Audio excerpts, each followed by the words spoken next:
And welcome back to SOS. Another week, another notch in the belt. We're at 218 now. I don't know when they're going to stop this series, but probably never, I guess. But yeah, number 218. Same best of three format. It's me, Yoshi God, and joining me today, unfortunately, is the eternal disappointment of the Splatoon community. Topic. I'm sorry. What do you mean, unfortunately?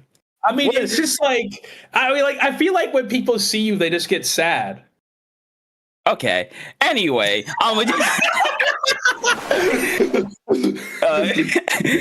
yes. Hello, everyone. Welcome to SOS number 218. I am Topic, joined unfortunately by Yoshi God, and we have a very, very interesting first match for you. We have Freedom versus Krill Switch. Now, I will acknowledge, you might be hearing me say Krill Streak a lot because there's another Splatoon team called Krill Streak. If I get those mixed up, not my problem. But yeah, anyways, I am very unprofessional. But anyways, we're starting off with a very not standard starter, I will say. I think it's decent. We have zones on ship-shaped cargo, and game 2, a very unknown stage. I wonder what it would be. Yeah, a little bit of gambling. You know, we all like to gamble a little bit now and then, especially at lands every now and then. Unfortunately, it doesn't go our ways sometimes. But curious to see what the zone stage is that's coming up next after Ship Shape. But I guess first we should talk about Ship Shape. I think it's one of those hallway maps that a lot of people either love or hate. Depends on what weapon you play. What do you think about this map, Topic? I think it's very strong for chargers and specifically like backliners, like bows very strong on bridge, heavies or like splatlings very strong up there, especially like V heavy, Hydra, something like that. Chargers are very good as well. Just holding up there, you have in the court specifically, weapons that can fight very well, like your short range shooters. We get it. Bro, you asked me a question. Like weapons that can fight very well in the court and be very, very helpful here. It's a lot of specials too, like bubbles be very good. Crab, I think we might see a crab. I wouldn't be surprised because crab is very good at holding space. Reef slider is very good, especially for zone. Maybe if we're lucky, maybe like a Booyah Bomb with like S-Blast, but we have been seeing a very large uptick in like Cust or V Blaster. So I wouldn't be surprised if we see a lot of like at least one V Blaster today. Yeah, it's certainly, I see a lot more V Blasters out there. I'll take your word for it. I haven't logged on to Blue Sky in like a week, but I'll take your word for it that we have more V Blasters out there. But yeah, that's a similar thing. A lot of these range weapons do pretty well. There's not a lot of cover to work around, so it's going to be interesting for those shorter range weapons to get in and kind of create more of an impact in court. But and as we're getting ready to set up, Topic, I think we have some beef we have to settle before we start up here. Beef with me? What I do? Yeah. Well, it's plain and simple. We didn't get to play each other at Big Dapple. I feel like we get to settle the score at some point. God. Now that I got what? Oh my God! Oh my God! What? Oh my God! What? Oh, you're still on about that? It's been like a month. It's been a month. We're playing in like a couple weeks. I'm going to be back on it. Of course, I'm going to be back on it. Oh my God! You missed Top Cut 2 of Big Apple, so it's not like you played that much. Well, we're in the same spot. So it's like so you're saying we're equal players then? No. Yeah, that's what you said. That's what you just said. You made okay. How far did you make it in group and in pools? How far did you make it? We made it to silver bracket. No, but in pools like beforehand. Like when do you guys get knocked out? Losers semis. See, we got to losers finals, so and you still lost. Well, we got farther. We got farther. We got farther in the bracket. What do you mean? What do you mean? We're just a better team because we got farther, and that makes me the better player. But you still lost. We still lost, yeah, but we got farther than you. This is like saying one team lost the first round of March Madness, the other one lost the round of 16. It's obviously more impressive. You're still losers. You're still I'm the better loser. But I'm the better loser. No. Yes, I am. I mean, yeah, you do lose more than me, so yeah, that makes sense. Oh no. I don't have to get carried by my teammates. Plain and simple. I'm just sorry. I don't have to. I don't have to. Do that. So. I mean, listen. We did play before at the last Anarchy Nova, and I did beat you. So yeah, but it's different now. It's different now. How's it different? I have another hyperdive player with me at Hacks. All right, so they're gonna pop off. Okay. And we got Clarinet Duck. They're gonna pop off too. Okay. And so all I gotta do is just manage the game, and then I'm gonna prove I'm the better player by doing that. I don't think that's how that works. Yes, it does. Yes, it is. If you have other people doing the work for you, you're just getting carried. No, KD is considered one of the best players, and honestly, like we're not having this discussion. We're not having this discussion. I'm just saying, I think being a facilitator, I feel like I'm like Jason Kidd, like I'm facilitating the game for my team. What? Don't know. You're not Jason Kidd. I am Jason Kidd. Yes, I am. Okay, here's the Jason Kidd. He did something. Right? Yeah. I got farther in bracket. I got farther in pools than you did. One time. I did something. One time. You still lost. We still lost, but we got farther. It's still a loss is a loss. Man, we got farther in the tournament than you did. A loss is a loss. It's like you can say that all the time. It's 1-1. That's all I'm hearing is that it's 1-1. We played one time and I beat you. But when we go to Anarchy Nova, it's over. It's on site. Yeah, I know. Guys. I know. I'll be up 2-0. What's your point? No, we'll be up 2-1. It's 2-1. No. It'll be 1-1 on the head-to-head. It'll be 1-1 on the head-to-head. Yeah. No, it'll be 1-1 on the head-to-head. Yes, it will. Yes, it will. I guarantee you. I guarantee you. You guarantee it? You guarantee it? I can guarantee it. Man, it's delusional. I wish I had your kind of confidence. I wish. Yeah, I know. I'm very confident. I like that. You are. It's called overconfidence. No. Yes. No. Yes. No. I think so. I think not. I don't know. I do know, and it's not. Well, I will say one thing though. I mean, about your background. I am shocked they let you graduate. I will say that.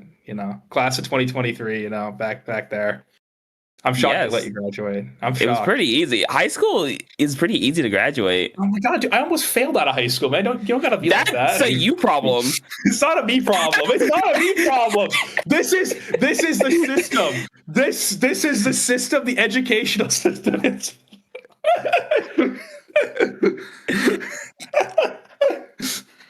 What? Yeah. You know what? You at a loss for words. You're at a loss for words because you have no rebuttal. I really don't. I'm right. Because I'm right. No, you're so incredibly wrong. Yes, I am right. But you're not. I am. But you're not. What are you gonna do about it? What are you Nothing. gonna do about it? Exactly. That's what I thought. I thought. But you're still incredibly wrong. I'm right. You've brought no facts to the table. The fact that you almost fell out of high school is enough proof for me. But enough of that. Both these teams are ready to go. Freedom in the yellow with a decaf heavy, kind of expected. For the other side, Luna Blaster from Krill Switch. Very interesting. Not one you see very often, but the matchup I'm interested in is the decaf v decaf, because whichever one can get set up and get their bubble in the enemy court will kind of help their team out really well. Yeah, I completely agree, but I'm really excited about this Luna Blaster as well. I used to be a Luna one trick before Info forced me to play a different weapon, so I'm curious to see, kind of living through this person vicariously, seeing if they're able to get a couple kills here, make a big impact as well. But you see right now that Krill Switch gets the first zone cap, and that Luna Blaster trying to put pressure alongside the decaf. They split. The decaf, unfortunately, is not able to find one. Are they going to find the crab tank? I don't think they will, but the stamp comes in quickly onto zone. Is that going to be a zone cap? I think that will. Will they find one more? I don't think so. No, and they're going to cap the zone here real quick. Yeah, they're going to cap the zone. I'm looking more to see where does Luna and Splash go. Wherever they go kind of dictates the pace of the match, and having Meat Boy up here is kind of really good because you now kind of force Brock to drop into a really bad spot alongside popping an early bubble to kind of make sure that they use in the bad spot. Otso going in, trying to go for a pick. Brock able to get that 3 members down on the side of Krill Switch. So Freedom kind of doing what they can here to see how far they can go. They have the crab at the ready in the back lines. They're going to have the decaf in there as well. So this would be a very, very good position for them. And if you're looking at Krill Switch, that crab, that bubble will be very, very helpful. That hammer as well, which is not going to be there, would have been very helpful, but it's not going to be, as Freedom just going to hold on as Krill Switch is doing as much as possible to kind of touch that zone. But so far, like I can talk about these bridges that Nova's taking, very strong position that is forcing Krill Switch to kind of pop specials really preemptively and allowing their team to just, even though they lost zone, they still have a lot of control of the bridges, so they can just paint over it really easily. Yeah, bridge control seems to be a big factor here. I want to see that Luna Blaster Meat Boy use that big, thick hitbox of his to try to get more impact on the game. As we see a quick trade of the decaf here for the bucket. Here, obviously, the other decaf and pastry trying to find a way in to maybe have some impact, playing around the blocks, playing very carefully. Elects to jump out, and they forfeit a lot of space for Krill Switch. We'll see if they're able to capitalize. Get 1 kill on the right bridge. They get a second one on the zone. All of a sudden, they're capping the zone. The Tri-Slosher backs off quickly. They're going to go to the right. They're going to keep trying to keep the bridge control on the right. Are they able to counterattack quickly? They do have the resources there, but quickly shut down by the hammer. And just like that, we think that they're going to come back quickly, but not so much. They're going to get the zone here at some point, they do. And now on the back foot is Freedom. I mean, yeah, but how far in the back foot are they? They have the bubble, they have the decaf, but they're going to go down. So now, look, just like that, Krill Switch able to kind of flip the zone kind of in their favor, but not for long because there's a crab on those bridges like we were talking about earlier. Keeping control of bridges is what you want to do. Crab v crab. It looks like Krill Switch is going to be the victors of that. They do have a cooler on the side of Freedom, so they can try to be more aggressive. Hammer from Meat Boy able to get one going down in a trade, but now so far it looks like Brock is trying to do as much as possible to paint over this zone, but Krill Switch just painting over, making sure that they do not lose zone kind of uncontestedly. You see Brock is still alive, still painting, but not enough. Krill Switch with that really far bubble is gonna try, but no patience with a double kill in the bubble alongside a flank from, I believe, the Julie gets basically a delayed wipeout on the side of Krill Switch. So now very dangerous spot for Krill Switch because now you have to kind of do that whole thing all over again. You have no decaf, you just have a crab and a hammer. But I think Freedom, they've seen it before. They can kind of react to that in a certain way, but unfortunately it looks like they won't be able to, as the hammer is going to come out, not get a pick, but do a lot of damage. Crab as well, just backing people off of the zone, and it's going to work out because you see Krill Switch in the zone, but just not able to hold it for very long as they keep going down, either 1 or 2 down, and that allows Freedom to recapture the zone like it's nothing. Yeah, they are able to recapture zone, but 2 down very quickly on the side of Freedom. They are going to have a chance here to take some space and potentially put Freedom on the back foot. They have the zone, but not taking the space right now. The crab is electing to stay in mid to prevent that from happening, but Meat Boy with that big hitbox trying to get in there, but is not able to, ends up getting traded out. And all of a sudden, the flank is on for Freedom. Are they able to get one? I don't know. The fight is still going on right now. They are able to clear out the front of the zone, though, Freedom. And when it looked like Krill Switch had a little bit of control of the zone, all of a sudden they don't have it, but the flank of the hammer from Meat Boy comes out of nowhere, it seems. They're trying to flank around. There's the Fizzy Bomb trying to flank out the last player, the back line. They have to cap zone here in order to win the game. 4 up on the side of Krill Switch, and they are fiercely painting the zone. 3 seconds, 2 seconds. Are they going to keep it capped? Ooh, they will in a wipeout fashion. The first game going to Krill Switch, a back and forth affair. Wow. That was pretty entertaining. I mean, yeah, it really was. I think what it came down to was the flanks from Meat Boy really did a whole lot of damage. I think what Krill Switch did very well was they kept distractions. They kept the splash and the decav kind of away from Meat Boy to let them kind of do its thing. See, in the final fight here, Meat Boy went for a flank, just keeping Red Eye and Jazz kind of painting the zone, and it just worked out well enough. Kept up the distraction, allowed the rest of the team to just build specials, keep the zone, and keep it in their favor. So honestly, I think that worked out pretty well. And I think for Freedom, biggest thing, watch your flanks as we go to game number 2, which is still on a mystery stage that we don't know. Yeah, we don't know. I think it's Urchin Underpass. I'm hearing from the voices in my head. They've never failed me before, topic. I think I'm hearing it correctly. It is Urchin Underpass zones. You might be wrong. I might be wrong? You might be wrong. I've never been wrong. I've never been more wrong once in my life. You've been wrong a lot. When? A lot. Man, don't listen to topic. They're just lying to you. I got the right voices in my head, all right? I'm just saying, just because he doesn't have the voices going for him, it doesn't mean that I'm any less wrong. But we do have merchant zones coming up next. So it's a map that I'm not really the biggest fan of, but certainly provides a lot of action in that sort of like deep recessed zone in the middle. Yeah, I personally am a fan of it because I'm a bucket player, and buckets are really strong on this map. Yeah, you would play bucket. You would. Yeah, I know. It's great. Anyways, yes, it is. Okay. I'll let you finish. But yeah. I forgot what I was gonna say. No, I got it. Okay. So, Bucket's very good. Dynamo is really strong on this map. Expo is really strong on this map. Heck, Luna is very strong on this map. Just anything that could take advantage of these ledges, especially around like the pillow in front of the zones, are very good. So I wouldn't be surprised if you see like not a lot of changes. The only thing we might see is potentially the decaf change, only because decaf does kind of struggle on the ledges or around these curves, so that might be the only switch. But I think for both teams, they're comfortable with it, so I don't see why they would switch. But that's just me though. Might be a Splatoon wiper or the stamper, you think maybe? More likely a wiper. I think wiper, it is faster than the other two, so it does kind of negate the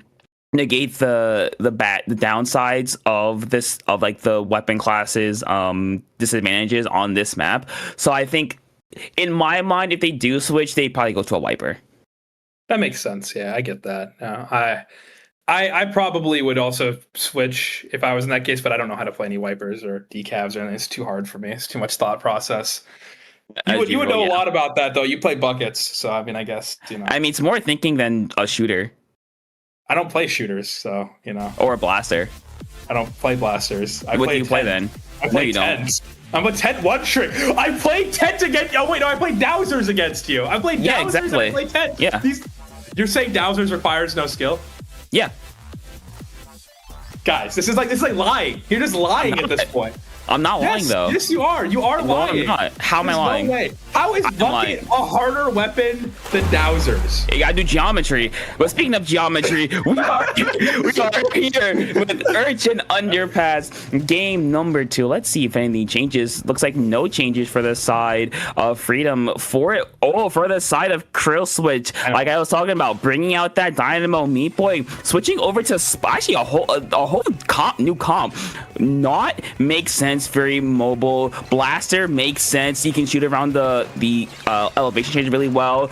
They just make sense. Dynamo, like we talked about earlier, just very good at covering the zone, and with Cooler as well, this kind of keeps up that tempo. And so far with Meat Boy and Jazz on the blaster, I forgot who's on the blaster. On the blaster, they just do a whole lot of damage, and so far it's working out as they're able to recapture the zone and push up really far into the base of Freedom.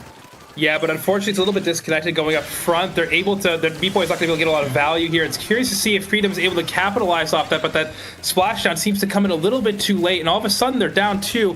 Now they're kind of backing off, kind of poking and prodding, waiting for their time. It seems that Krill Switch is firmly in the driver's seat right now, very comfortable in the position they're in right now. Meat Boy going freaking crazy on the sploosh right now. That thing needs to be nerfed, by the way. I could not kill that fast. I'm sorry. But anyways, we're going back to the zone here again, kind of waiting for Freedom to go in and make a move. But, I mean, honestly, they don't really need to take their time here. They're doing well fending off the attacks. I mean, the jet is coming in from far away. They're able to kind of wait it out now and sort of let them have zone, but they're not going to get a large push off of it. I think they do get the trade on zone, but they're able to retain a lot of the space that they had initially. But Meat Boy going down there is huge, and also the decaf also going down. The Dynamo also going down creates a huge gap in their plans, and all of a sudden, Freedom might have a chance to go back in this game.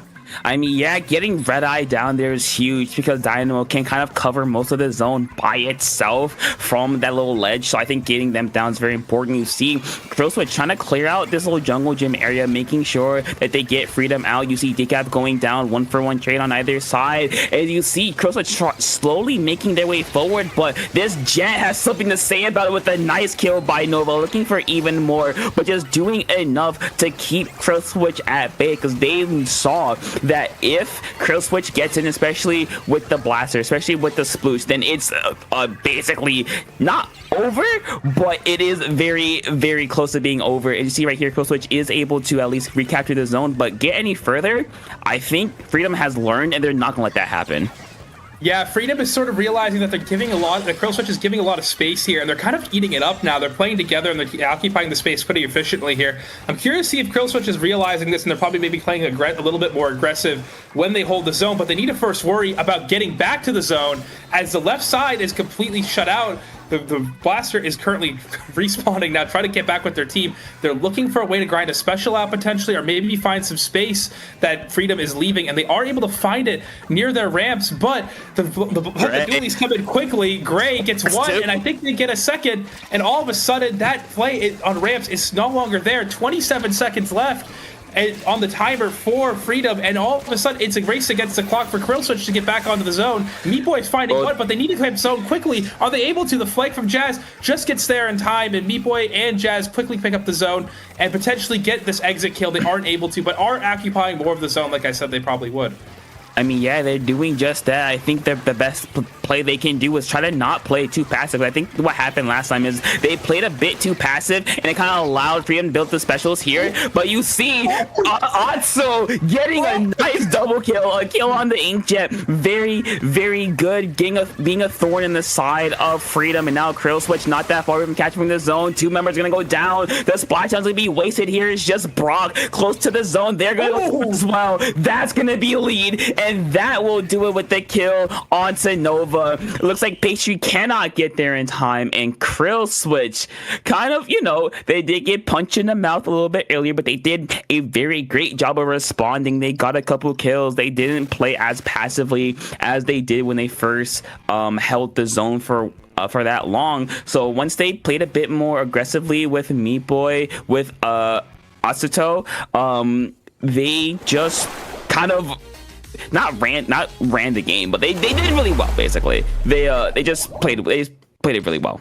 Well, once they occupied the space, there was no real necessity for Freedom to. They kind of threw Freedom off the tempo because Freedom was kind of assuming that space is going to be available to them. You see a lot of those specials coming out early, I think more as a panic than anything, because you're so used to seeing one style of holding in these games at the last. Let's say switch it up at the end, right? Like this, it's very jarring and it's hard to kind of sort of make that adjustment as quickly as you'd want to make that adjustment. But it's really good. In-game adjustments is a good sign that the IGL is doing their job and making sure that they're exploiting the space and what's being given to them. Topic, I think you should take some notes here. You might be able to learn a couple things from this kind of set. Well, I think we can both learn just a couple things. You did lose to me, so I will. So maybe there's some second level effects there as well. But yeah, I think Krill Switch, they did a really great job of kind of adapting both their weapons and their game plan really well.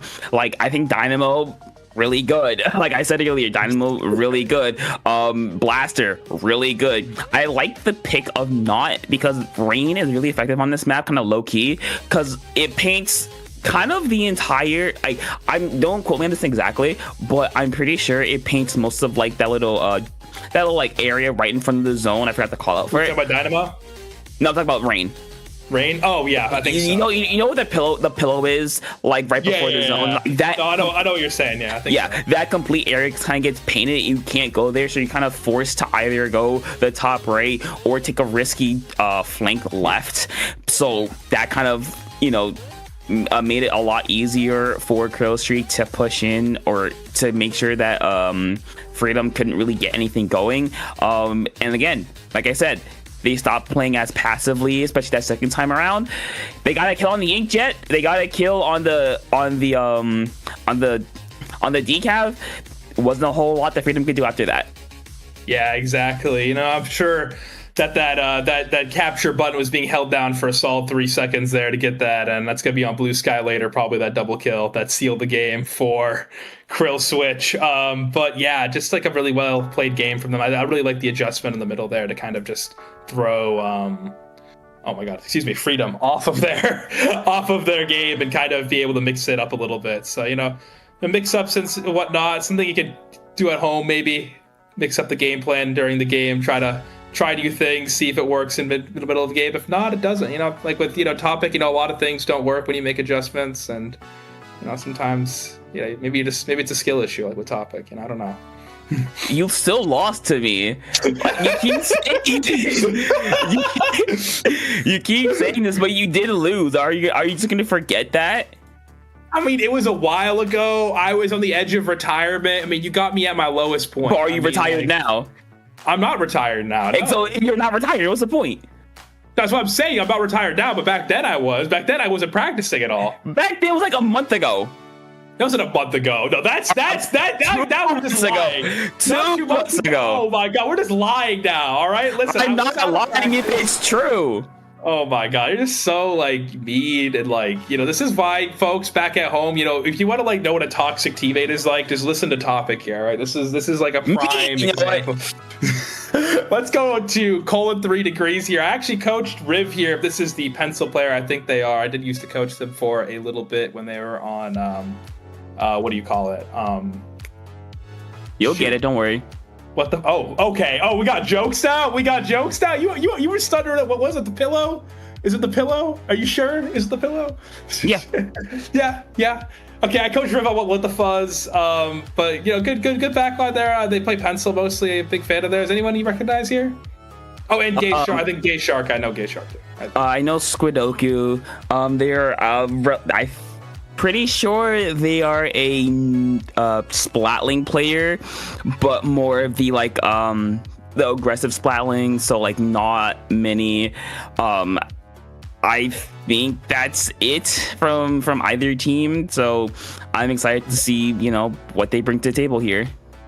Exactly. On the first stage, as well as Robo Ramen Zone, this is one of my favorite stages because it's just so small, it's so compact. A lot of the action is kind of confined to one sort of space in the map. Yeah, there's flanks and whatnot, but I think most of the fighting tends to come through the ramps, and I think that's what I really like about these kinds of maps that are sort of one lane, but not also hallways, if you know what I mean. It's a little bit more geometry to it, but I mean, I think it's going to be an interesting map. I think a lot of the faster weapons tend to do a lot better on here, but what do you think? Most of the same thing, honestly. I think a lot faster weapons do really thrive here. I wouldn't be surprised, a couple of specials that we see a lot, or I see a lot. Strikes really good on this map. Reef, but after the nerf, maybe a little less, but it's still good on this map. Hammer, good on this map.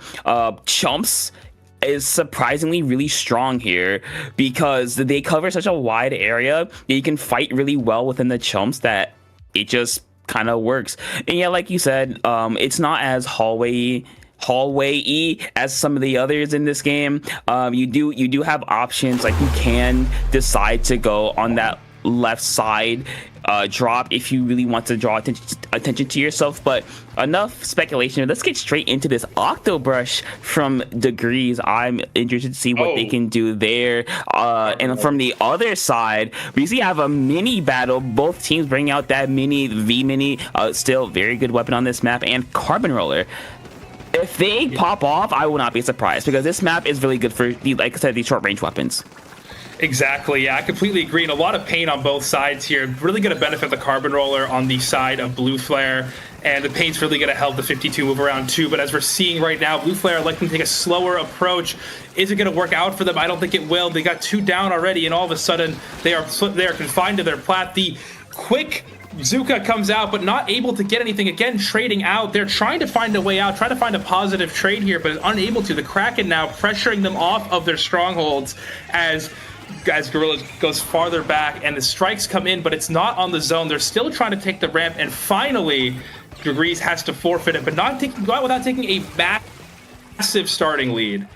I mean, yeah, that's a really great lead, but zones, this can switch if Blue Flare gets a couple nice picks here and there, but they're not going to get them as Degrees, managing to find their way back. 3 members now, just Squidoku forced to jump out just in time to save their life, and now Degrees can kind of do what they did for that first push. They have Kraken, they're going to have Hammer soon, they're going to have Cooler as well, so they have the tools necessary to keep Blue Flare back, but these strikes are going to be very, very important here. If Blue Flare can kind of find a way in to go with these strikes, that will help. But so far, Degree is doing a great job of just keeping them away from the zone and canceling the strikes early, so no third strikes for them. Zuka coming out to at least try to salvage something from this, but the Octobrush getting one is gonna do exactly what it wants to do, which kind of get underneath the ledges and just stagger Blue Flare. And so far, Degrees just kind of going through this as easily as possible, like a hot knife through butter. Strikes out as well. Neku going for a flank, but it's a little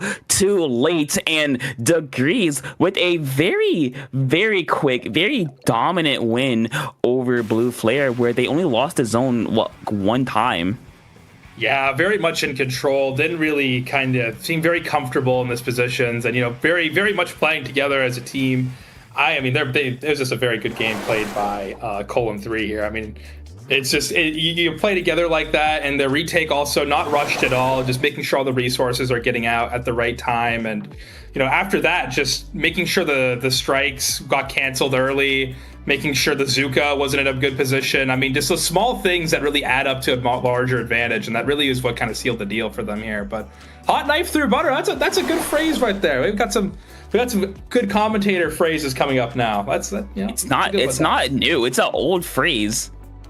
Well, yeah, but I mean, I don't hear too many of those phrases in Splatoon commentary. Also, I heard from a little birdie, I'm getting roasted by the chat. Guys, come on, roast Topic. He's the bad guy. I'm the good guy. He's the bad guy. Everyone, please roast Yoshi God more. I think it'd be very funny. I don't think so. I think you should roast Topic more. I don't think so. I think I'm a great guy. I think I'm a really funny, really nice person. I've never done anything wrong or said anything wrong about you ever. Can we rewind the stream 15 minutes? Can we do it's that? Nothing but nice things. It's nothing but nice things.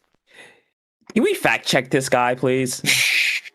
If I see producer text like last time, I swear. Oh my god. Can we please can we fact check this man to make sure that everything caught is a lie that he's been saying? But enough of our next game is up, and let's see what the weapons are. Let's see. It looks like okay, Goliath. Yeah, going over to Luna for the other side for Blue Flare. No changes. They like what they see. They like what they have. But for Colon 3 Degrees, I think the switch over to Luna makes sense because you can kind of shark under ledges a lot better than you could with a 52 or a brush. I mean, so let's see how they open up at this, but not a good start, leaving only Goliath last on this side. They're gonna go down, and Blue Flare starting off really, really strong here as they are going to get the first wipeout and first hold, but can they hold it on for very long? Because there's going to be both a hammer and a double hammer, actually, not that far in the future. Yeah, stark contrast from the start of last game. Blue Flare very much asserting control early. Unfortunately, not able to get get into the 30s like Colon 3 Degrees was, but a very good starting push there. 54 is definitely something that is manageable to work with here. We're just kind of waiting for them to get together now in spawn, looking to see how they want to retake here. It looks like they're electing to go drop. At least the bucket is kind of pressuring and slowly waiting to see if there's an opening there, but is not careful about the Luna Blaster, and that is what will happen sometimes, folks. You will get poked out immediately by that thing, and all of a sudden, it's a little bit of a delay, and that's going to cost them the lead, that kill right there. And the strikes coming down, but just aren't really in a spot that they can take advantage of yet. And again, on the ledge, like you said, Topic, a very smart call out right there. The Luna is just eating them alive. I mean, yeah, that's kind of what these short-range weapons do. They sit under ledges, especially maps like this on Mahi, where they can just kind of farm for the most part. But now you see Blue Flare, they have a hammer, they have one down. Unfortunately, two gonna go down. Hammer. Not for long. It's just Fiend going down as well. The hammer train was canceled early, and unfortunately, Blue Flare they had a great opening. They had a really, really great opening. It's just they kind of got ran down a little bit when colon 3 degrees first pushed, and they just could not recover. Shout out to Goliath, just doing what I called out, sitting underneath those ledges and just kind of farming them. But yeah, look at this replay right here. I think it was very good, kind of waiting out that hammer, making sure that they can at least get some damage onto it, getting 1, getting 2, and leaving just Squidoku and the rest of the team there to follow up, kind of just left Alphine all alone.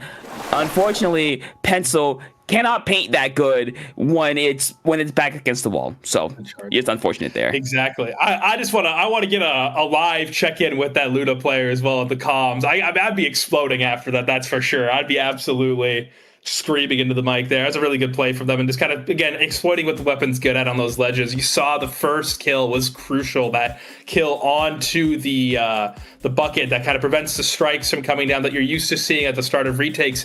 Getting that weapon out of the way early, even if it's just a 4v3, it does so much in terms of tempo, because then if you're playing and relying off these specials to kind of start to move in, all of a sudden you have to wait for that special to recharge and you start losing time, and all of a sudden your retake chances start dwindling, and all of a sudden you're forced into a retake like that, unfortunately. And just a really, really well executed defense on colon 3's part. But it was a good try from the people at Blue Flare. It was a good try. I mean, I think they did really well from game 1 to game 2. They did really good at adapting. They played a lot more together and aggressive. They played more up, especially in that opening.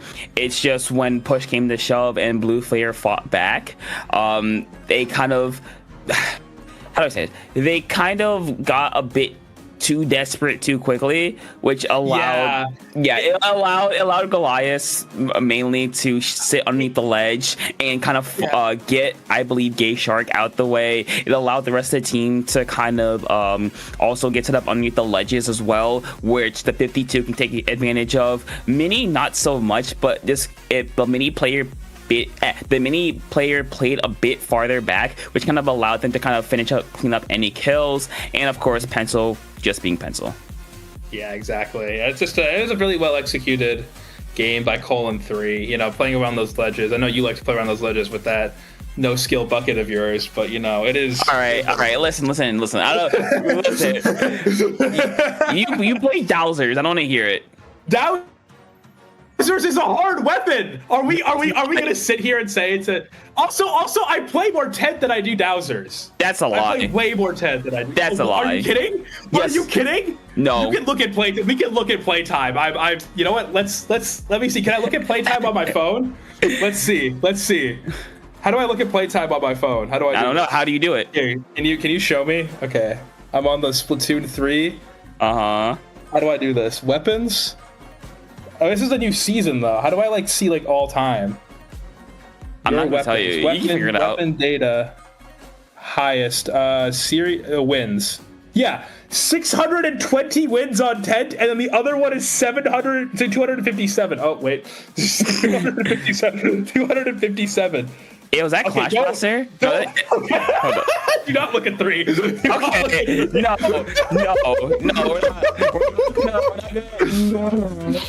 You're saying Bucket's no skill. The weapon you played the most is Clash Blaster. No, it's not most. It's not the most. It's the third most. I hear it. It's still up there. It's top 3. Okay, but it's not like my most played weapon though. It's like, listen, it's 800k inked compared to 173. Clash Blaster does not paint, and everyone knows that. Okay, then how else do you want me to do my wins? I guess can I do my games played by any chance? Probably. It's not by. It only says wins. It does not let me do it by games played. Your weapon. You'll figure it out eventually. Don't worry. I don't trust you. Past rankings, dude. This is so confusing. What the hell? You'll figure it out. Don't worry. My highest series power is with Dowsers. I don't know if that's a point proven. Point proven. Is 1886? Wow, that's so low. Good? No, it's not. It's terrible. That's very low. That's very low. I don't think I have. Okay, to be fair, I don't have one recorded with Tent yet. So my point proven. What do you mean point proven?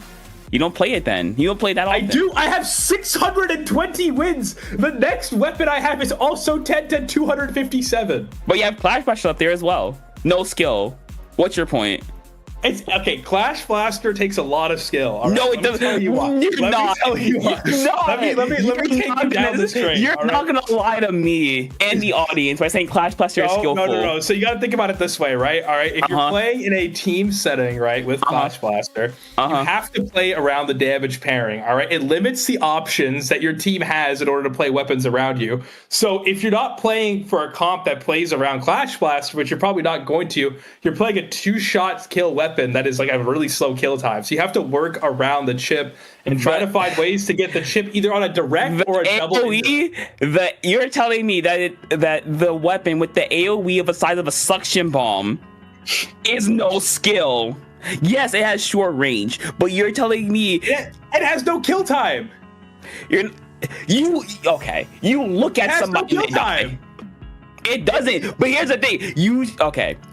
That's a skill issue on their part. If you're hitting a double indirect, you have way more than enough time to kill it. A double indirect, sorry, you have way more than enough time to kill it. Even that, you just look at them, you do 30 damage. You look them in the eyes, and you do 30 damage at the very least. I disagree.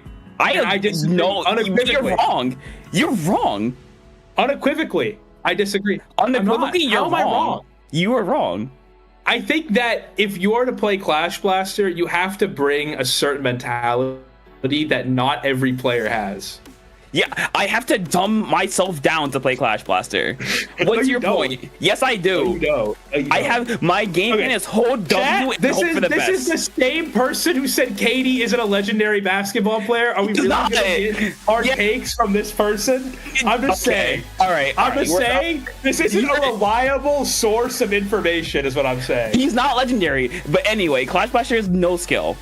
It is skill. It is. It takes in a team setting. In a team setting, I think it is. I think it's solo queue. Okay, if you look at the weapon itself, the weapon is no skill.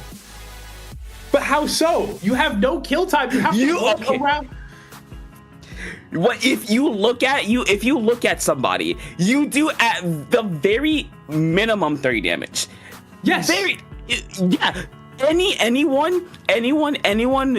No, I don't say anyone competent. Anyone with an iota of a brain cell just knows, hey, 30 damage, that's the barrier for most weapons.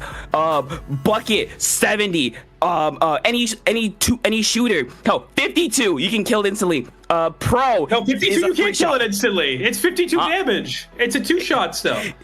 Okay. But it's still... Yeah, so like, that's what I'm saying. Proving my point. It is limiting in some aspects. Because the midline, if you're playing pure damage pairing and you're wanting to play for shortened kill times and you want to be playing pure damage pairing, you have to play with midlines that have an ability to do 70 damage. Or just anything with a fast kill time. I said, listen. Anything, any weapon that is allowed to get chip damage or is able to like play off of your range, which is pretty easy because, like I said, Clash Blaster is a size of a suction bomb as a main weapon. Come on, bro. Come on. Anybody can do that. Anybody can play Clash Blaster. I disagree. I agree. I disagree. I agree. I think, you know what? How about this? I think you're wrong. I think you're just wrong, honestly. You just can't admit it. I think you can't admit that Clash Blaster is no skill. And I think you haven't refuted a single one of my arguments, aside from the fact that you can hit the 30 consistently, which I agree with you. I'm saying so the fact that you can get guaranteed damage. You look at somebody, you get guaranteed unequivocal 30 damage is massive. That is massive. Then why don't more people play it? Because it's a bad weapon. That's what I'm saying. Hey, it's a bad weapon. It's no skill. It's a bad weapon. No. Why do you play Aerospray then? I don't even play Aerospray. It gets special very often. It paints the most. It has a good sub. I don't think it's a bad weapon. Aerospray. I think it has utility. Come on. It has utility. It has utility. I'm not saying it's like the best shooter. Okay, the utility is, do you want a reef slider bot? Do you want a splat, a Booyah bomb bot? Or do you want a screen bot? Do I want two of the best specials in the game consistently, plus some of the best paint in the game? If I want to play around a roller, I would pick an Aerospray as a good option because it gets. No, it's not. Yes, it is. Literally not. Yes, it is. You get diffed by anything that is slightly longer range than you. But you're not using it primarily for. You're using it to support. That's what I'm saying. It has one of the best bombs in the game supports. Too. You just play Junior. Junior is infinitely better than Aerospray. You don't have Busy, or you don't have the Reef Slider. You have a retake special. You have one of the best bombs in the game for poking, and you have some of the best paint and a good special. But here's the thing: you get rushed down very easily. Aerospray is one of the Aerospray is one of the only weapons in the game that if you rush it down, you will. Other than like backliners, but that's a whole different conversation, right? But any like short range shooter or any like weapon that's supposed to have the short range, if you rush it down, you lose. And that's why you stick it close to the roller. You stick it closer to the roller then play close to the roller. You're committing so okay. So you're telling me the optimal game plan in your mind is to have a weapon that is only dedicated to supporting roller. No. It can do other things. It just needs to stick with something, is what I'm saying. Because then you can trade it out. So it's sufficient. So it's a parasite. It's not a parasite because it's enabling other weapons around it. It's enabling other weapons because it has a sub that's really good. If it needs to stick with something else to be useful, is a parasite. Anyway, we have our next match ready. We have 11'8" Bridge versus Sleeping Under the Stars. I'm just gonna say this: my LAN teammate Hacks. Shout out Hacks. That's my LAN teammate right there.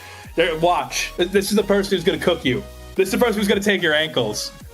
All right? I'm just going to say that much, all right? That's the person taking your ankles. So just watch that. 11'8" Bridge. I've donated $20 to these guys, so I'm a little bit biased, but these guys, pretty solid team. They're this is like a new version of them. They were around previously, but this is like a newer version of that team. Do you know anything about Sleeping Under the Stars by any chance? I'm not too familiar with their game. Unfortunately, I do not. This looks like a team. Yeah, I do not know anything about this team, but it looks like they do have a roller player being Melon. So, according to you, they need to play Aerospray. They need to play Aerospray in order to maximize it, right? Yeah. They need to maximize it with Aerospray. You know, I don't think it's a crazy combination. I think you're just narrow-minded in the way you think about the game. I think I'm just right about the game. I think you're just narrow-minded. I think that's all it is. No, I think I'm just right about the game. D2 opinion, by the way. Who? Me? Yes, I know. Me. No. Yes. No. Yes. No. Yes. No. You're just saying no. I know, because it's not right. It is right. But it's not. It is. But it's not. What's the counter argument? It's just not. Okay, see? Okay, I can pull up Mouldy right now. Hold on. Okay. Listen. Right now. I'm not saying I'm a D2 player. I'm just saying D2 opinion because I come from D2. You know, D2 opinion implies you're a D2 player. Am I wrong? No. If I said D2 playing, I would agree. I would agree with you fully. And I'm not saying that. I'm just saying the thought process is a D2 opinion. No. Don't. Yes. You know that if someone says D2 opinion, to the untrained mind, that means that person is D2. No. Am I right or wrong? Actually, I know I'm right. And chat will back me up. What do you mean? Will back me up. That's the crazy part. And that's the crazy part. Because chat knows I'm right. Chat knows I'm right. You're not. I just made it simple. I am. You're not. No. I am. Yes, I am. But you're not. I mean, you're just saying that over and over. Because I know you're wrong. Just because you say something doesn't make it true. Technically, yes, it does, but that's neither here nor there. Whoa. What? I could say I can play at a DX level over and over again and it can make it true?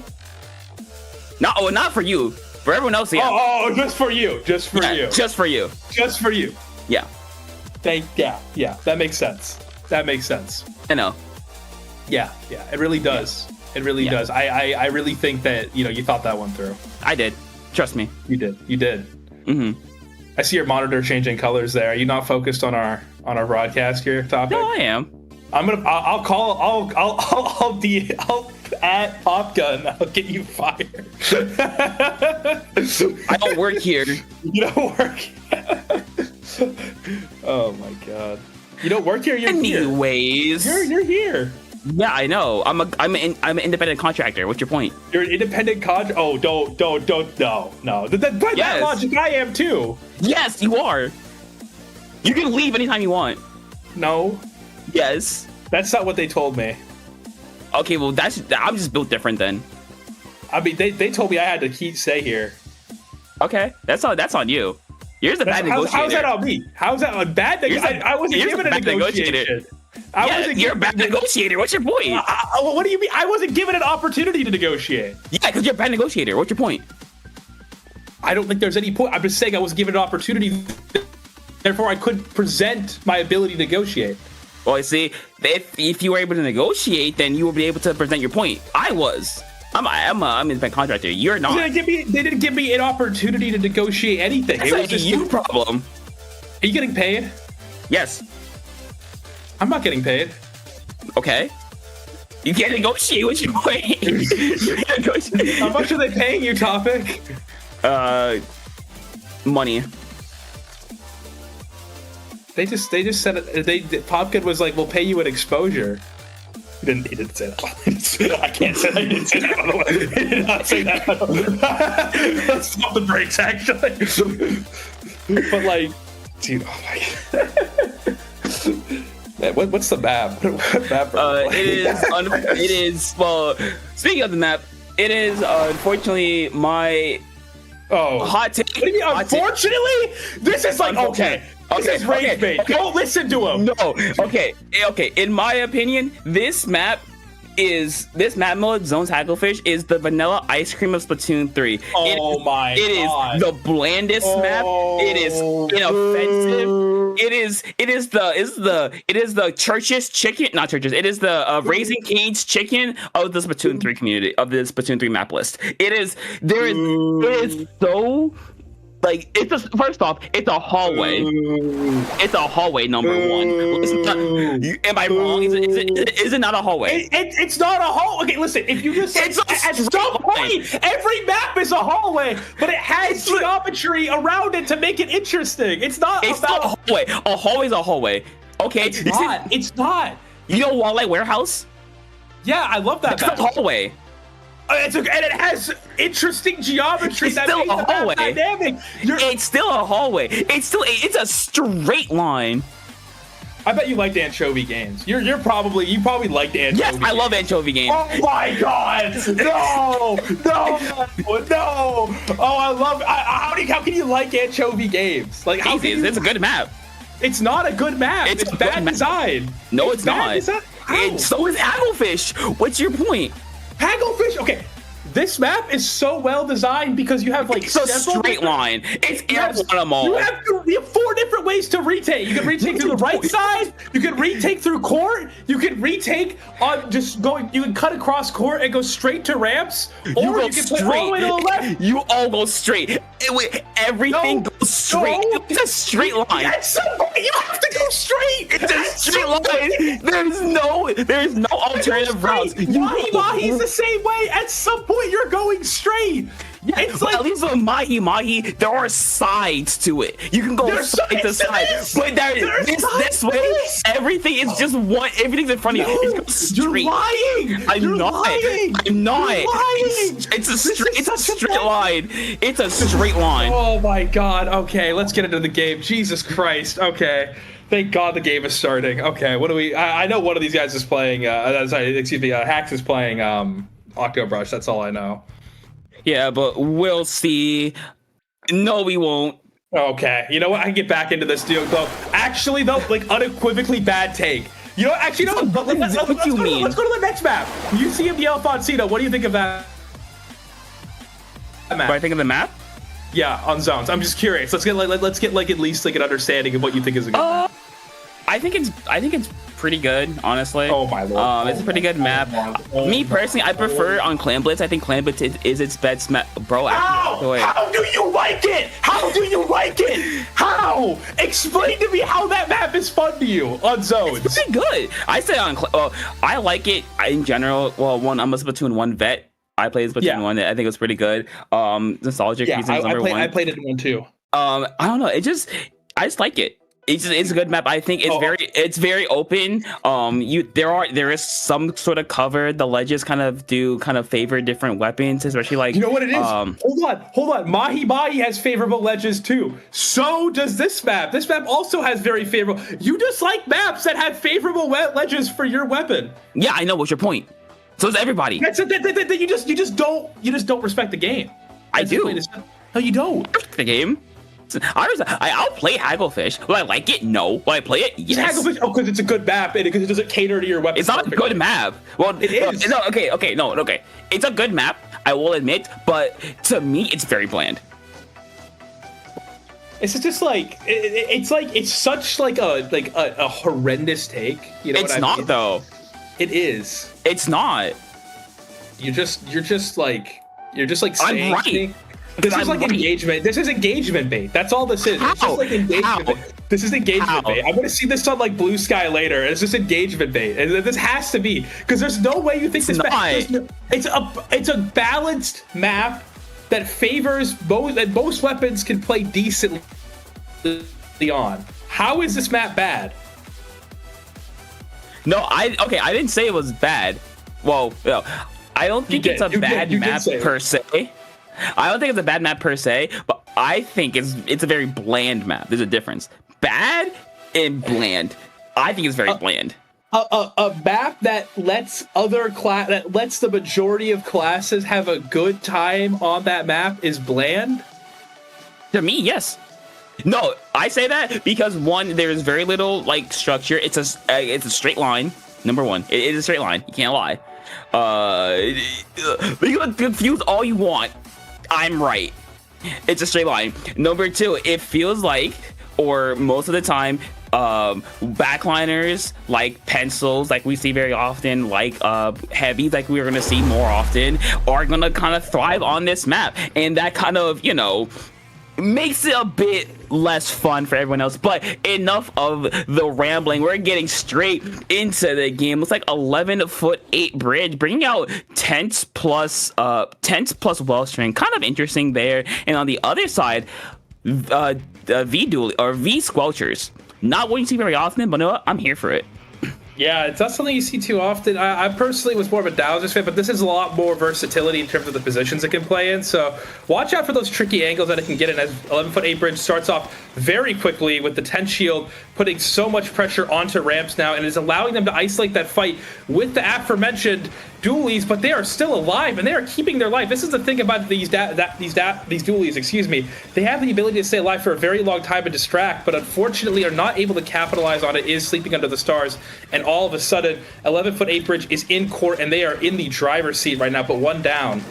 I mean, yeah, but Agaric here in a very good spot because Tent, as we both kind of know, kind of just stays alive somehow, some way, keeping the team in, keeping the 52 and the brush at least a couple spots to kind of breathe. But looks like sleeping under the star, just able to kind of go around it. It is going to work, leaving only one Hacks in the court. Going to get caught out. Air's going to go down. So now sleeping under the stars with the opportunity here to push up. But I think they'd be a little bit careful because mainly the wall from the 52 and the Tent's shield can kind of slow down their momentum here.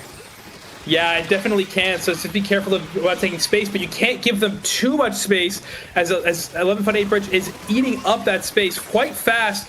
The flank coming in quickly from the carbon roller is unable to get the zone back as Hacks is moving in quickly as we have a little bit of a connection issue.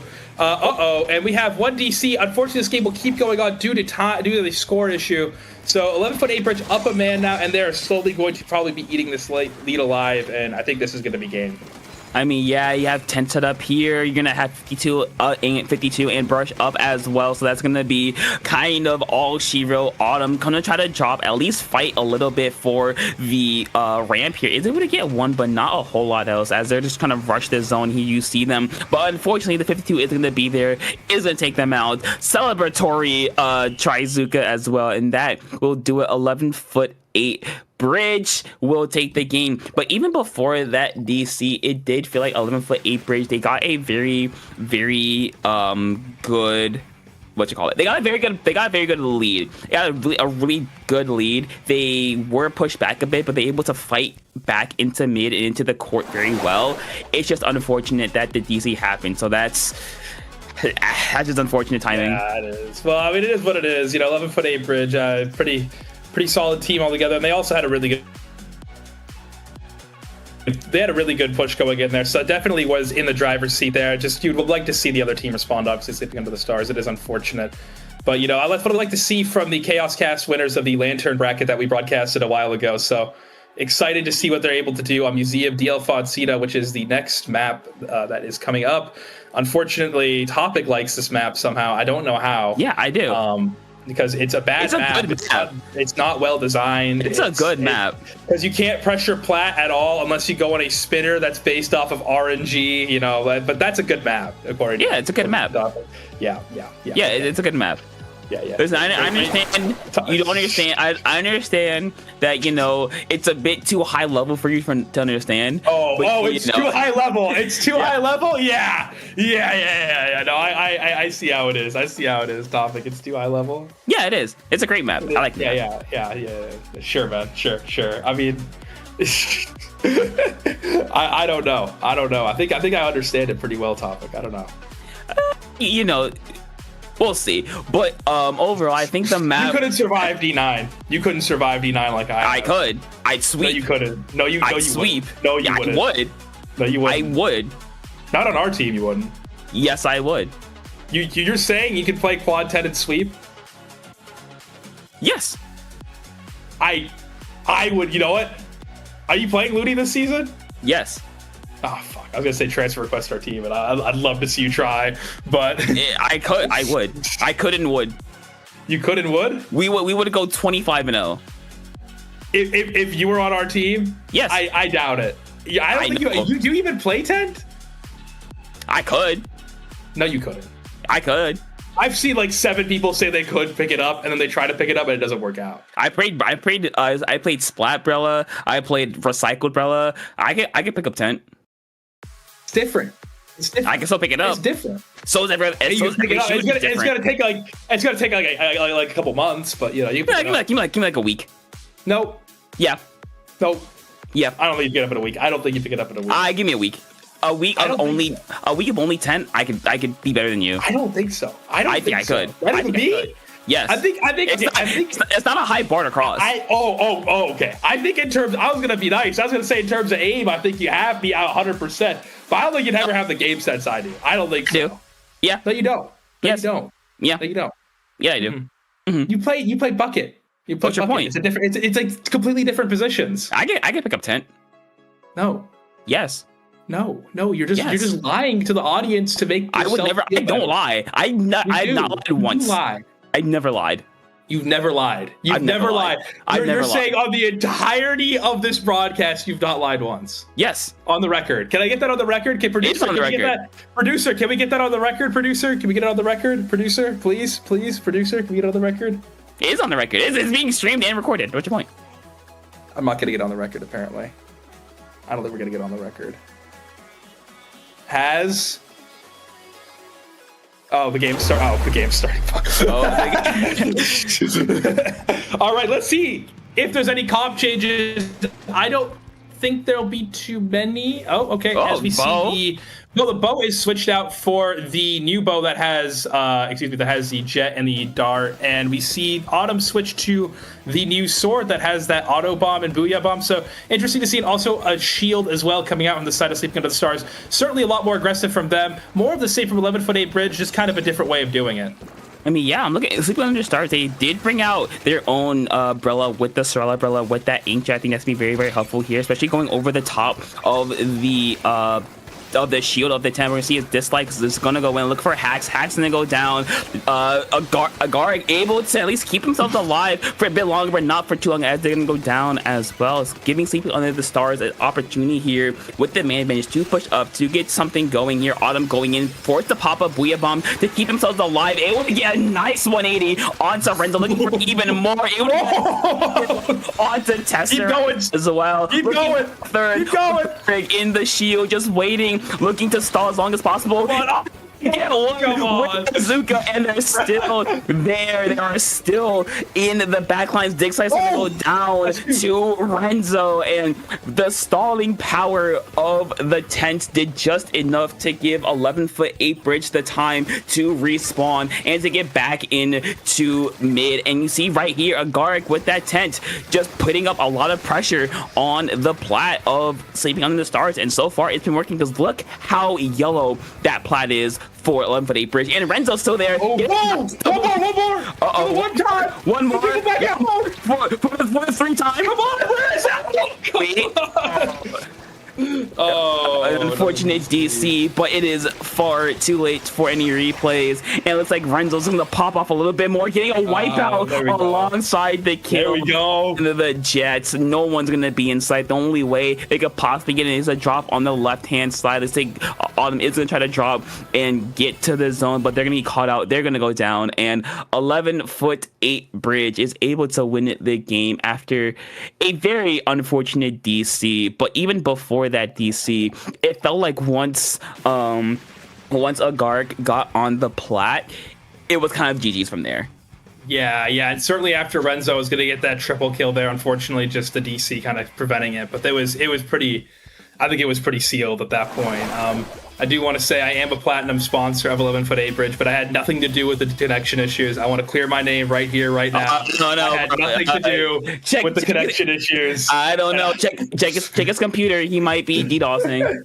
I'm not doing it. I swear. I did not do anything. I've done nothing wrong. My name is cleared. I've done nothing wrong whatsoever. I don't know.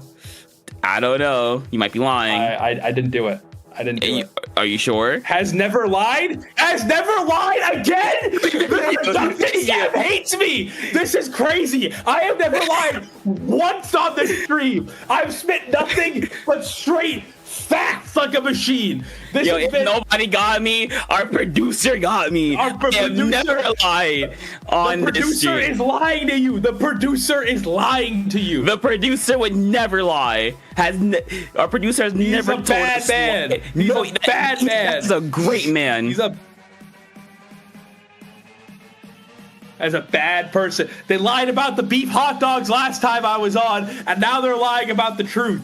They're suppressing me on this broadcast. You hear me? What's the beef hot dogs? Are you kidding me? This is troll. This is troll. I'm getting rage baited. Oh my god. I'm getting rage baited. This is like crazy. What are the beef hot dogs again? What was that?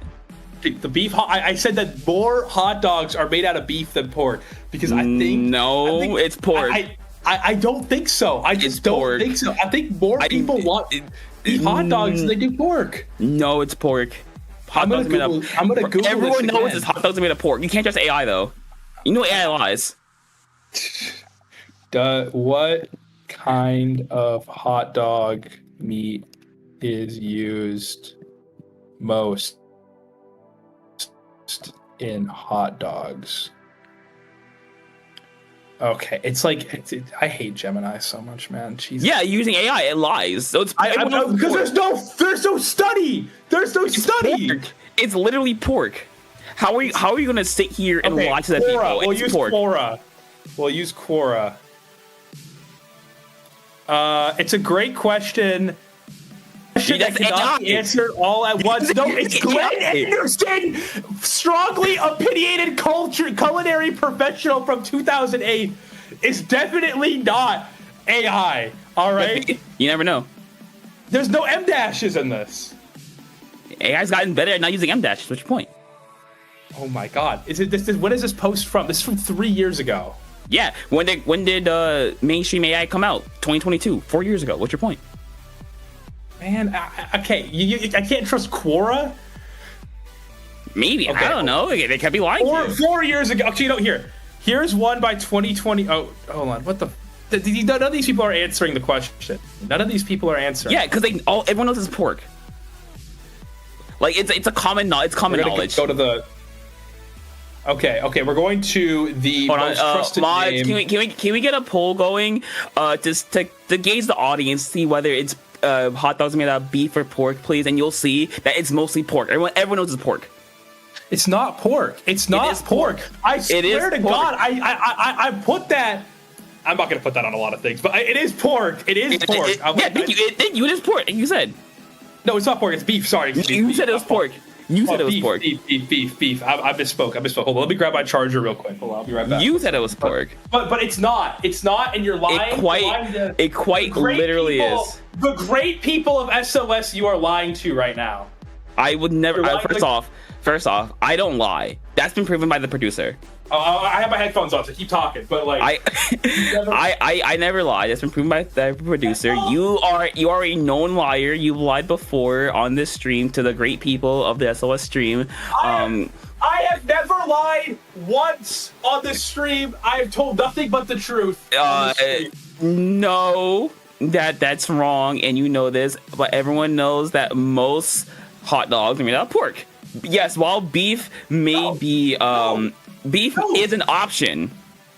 It's an option that's more popular. No, it's not. It's literally pork. I think if you would ask somebody what they want, a beef or a pork hot dog, I think 9 times out of 10 they want the pork. Well, first off, number one, everyone knows that it's a pork hot dog. Everyone wants a pork hot dog. That's just true. Go to any store that sells hot dogs. It's gonna be pork is like the most like available one, and then beef is like a small section. Everyone knows that. But enough about the hot dogs and Yoshi being wrong. We have our first round of Great White Bracket. We have Apple, I think. Apple. Yeah. And Sueño Imposible. Hold on, I don't speak Spanish. How do you say that? I don't know. I don't speak Spanish either. Imposible. Okay, we have Apple versus Sueño Imposible. I can speak Hindi. Do you want me to speak that? No. Okay. Well, both these teams, in Great White, they're ready and raring to go. And we're going back to a classic one we have seen before, being Zone's Ramen. Yeah, I mean, not much to add to what we said last time. I think it's, one of those maps that definitely benefits from being, my God. Benefits faster paced weapons. Oh my God, sorry. Topics, hot dog takes, or just like wrestling with my head here. But it's one of those maps that definitely benefits those faster weapons and some of those faster play styles with all the geometry and how small the map is. So probably going to see a lot of aggressive options here. Definitely going to see a fast game in terms of fighting, that is for sure. Yeah, because I know Nilla is a pro player, like a mid-range shooter player, and then you have Woomy, who I believe plays a wiper, but we don't even have time for that because both these teams are ready to go. Hold on, Red Pen, not winning very often, and from Kawhi on the other side, V Sploosh, V Wiper, and T-Tech. Very aggressive weapons, very aggressive team comp here from Sueño Imposible versus Apple here, but we're gonna see how that works out for them. But immediately a 1-for-1 trade on both sides. Sueño is gonna start off with a two down situation here, looking to keep going with this momentum. Strikes coming out as well to kind of go off of that, going for Woomy, not quite able to get that pick here, as Apple just looking for a good pick. That's a good start. That's a really good start. Looks like they got their picks and they're able to go in and possibly get up on this elbow here, but that hammer is gonna put a dent in their plans. Yeah, so far, very fast-paced game from both sides here. Really trading out players quite rapidly here. But we see that Apple goes one down, and all of a sudden, the pressure is now on Apple to try to find somebody. Kawhi Leonard, is this the dagger? It is not the dagger.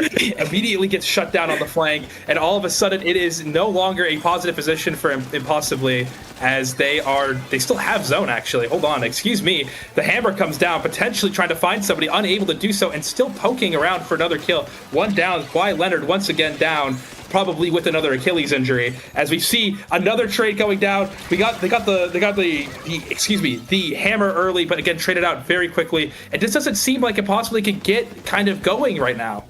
I mean, yeah, Apple is doing what they can to try to hold Sueño away from the zone. You see, they have a hammer at the ready, just waiting for Mouldy to pop it. There it is, looking for a pick. They're not able to get it. Gonna get shut down by Sueño, throwing the hammer along with the strikes. Able to at least fight for the zone, recapture it. No second hammer coming out for Sueño as well. So that's even though they did get the zone, they weren't quite able to get anything else off of that. So now they're kind of forced back. Kawhi trying to play some offense, but like Kawhi can't really get anything going for a minute here, but it takes them not long, like 2019, as they're able to go in and get a nice double kill. 3 down for Apple here, and looks like that will give Sueño the opportunity to push up, to be aggressive. But with this pencil from Apple, down just like that, that helped them, but not for much, not for very long. Wow, what a play from Kawhi right there. Slicing to the defense, much like he did on the Toronto Raptors in that one year they won the championship. But just really good play so far from Impossibly. Like, kind of like struggling to get onto zone to now kind of feel like they're in the driver's seat right now. Sort of controlling the tempo here. The panic hammer here doesn't seem to get a lot of value. The pencil trying to pick off the wiper is able to do so. They're running out of time, but quickly able to cap the zone, put the penalty on Impossible, and all of a sudden they have the space, the momentum, and the time on their hands to Gurn. I mean, yeah, but Wumi popping that hammer, not quite able to get anything going with that. But you see Sueño looking to win a second hammer, has hit the zone, able to get a nice 2 down with that hammer, though, looking for even more. They're out of their penalty points and now looking to hold on. But you see, again, double hammer from Sueño Imposible, just trying to look for a way in. Strikes are coming out. They have Kawhi with that hammer. Could this be what they need to get in? They're able to get it without Kawhi's help. Kawhi is able to get one game. Oh my God! Is able to do it. Kawhi with not quite the dagger, but close enough to at least try to get their team and recapture the zone and keep this lead in their back pocket. Man, that's the claw right there. What an offensive play right there from Kawhi. Able to get in the flag really quickly and just have immense value.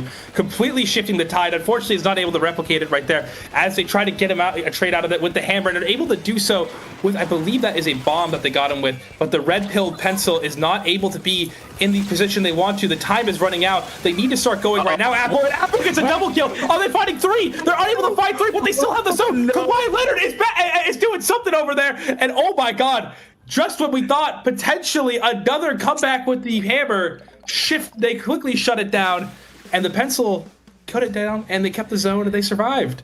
I mean, yeah, shout out to, I believe it was Bart, I believe was the Bart Simpson, the pencil player, for just canceling the hammer when it mattered most. Yes, Wumi got a nice double kill, but it just wasn't far enough, because you saw that double kill was not technically on the zone. It was like on the outskirts of it, so even though they did die, they didn't get a whole lot of paint out of it. So that kind of just allowed Bart Simpson to just get the kill with Kawhi in the corner to just clean up anything else, and that's all she wrote.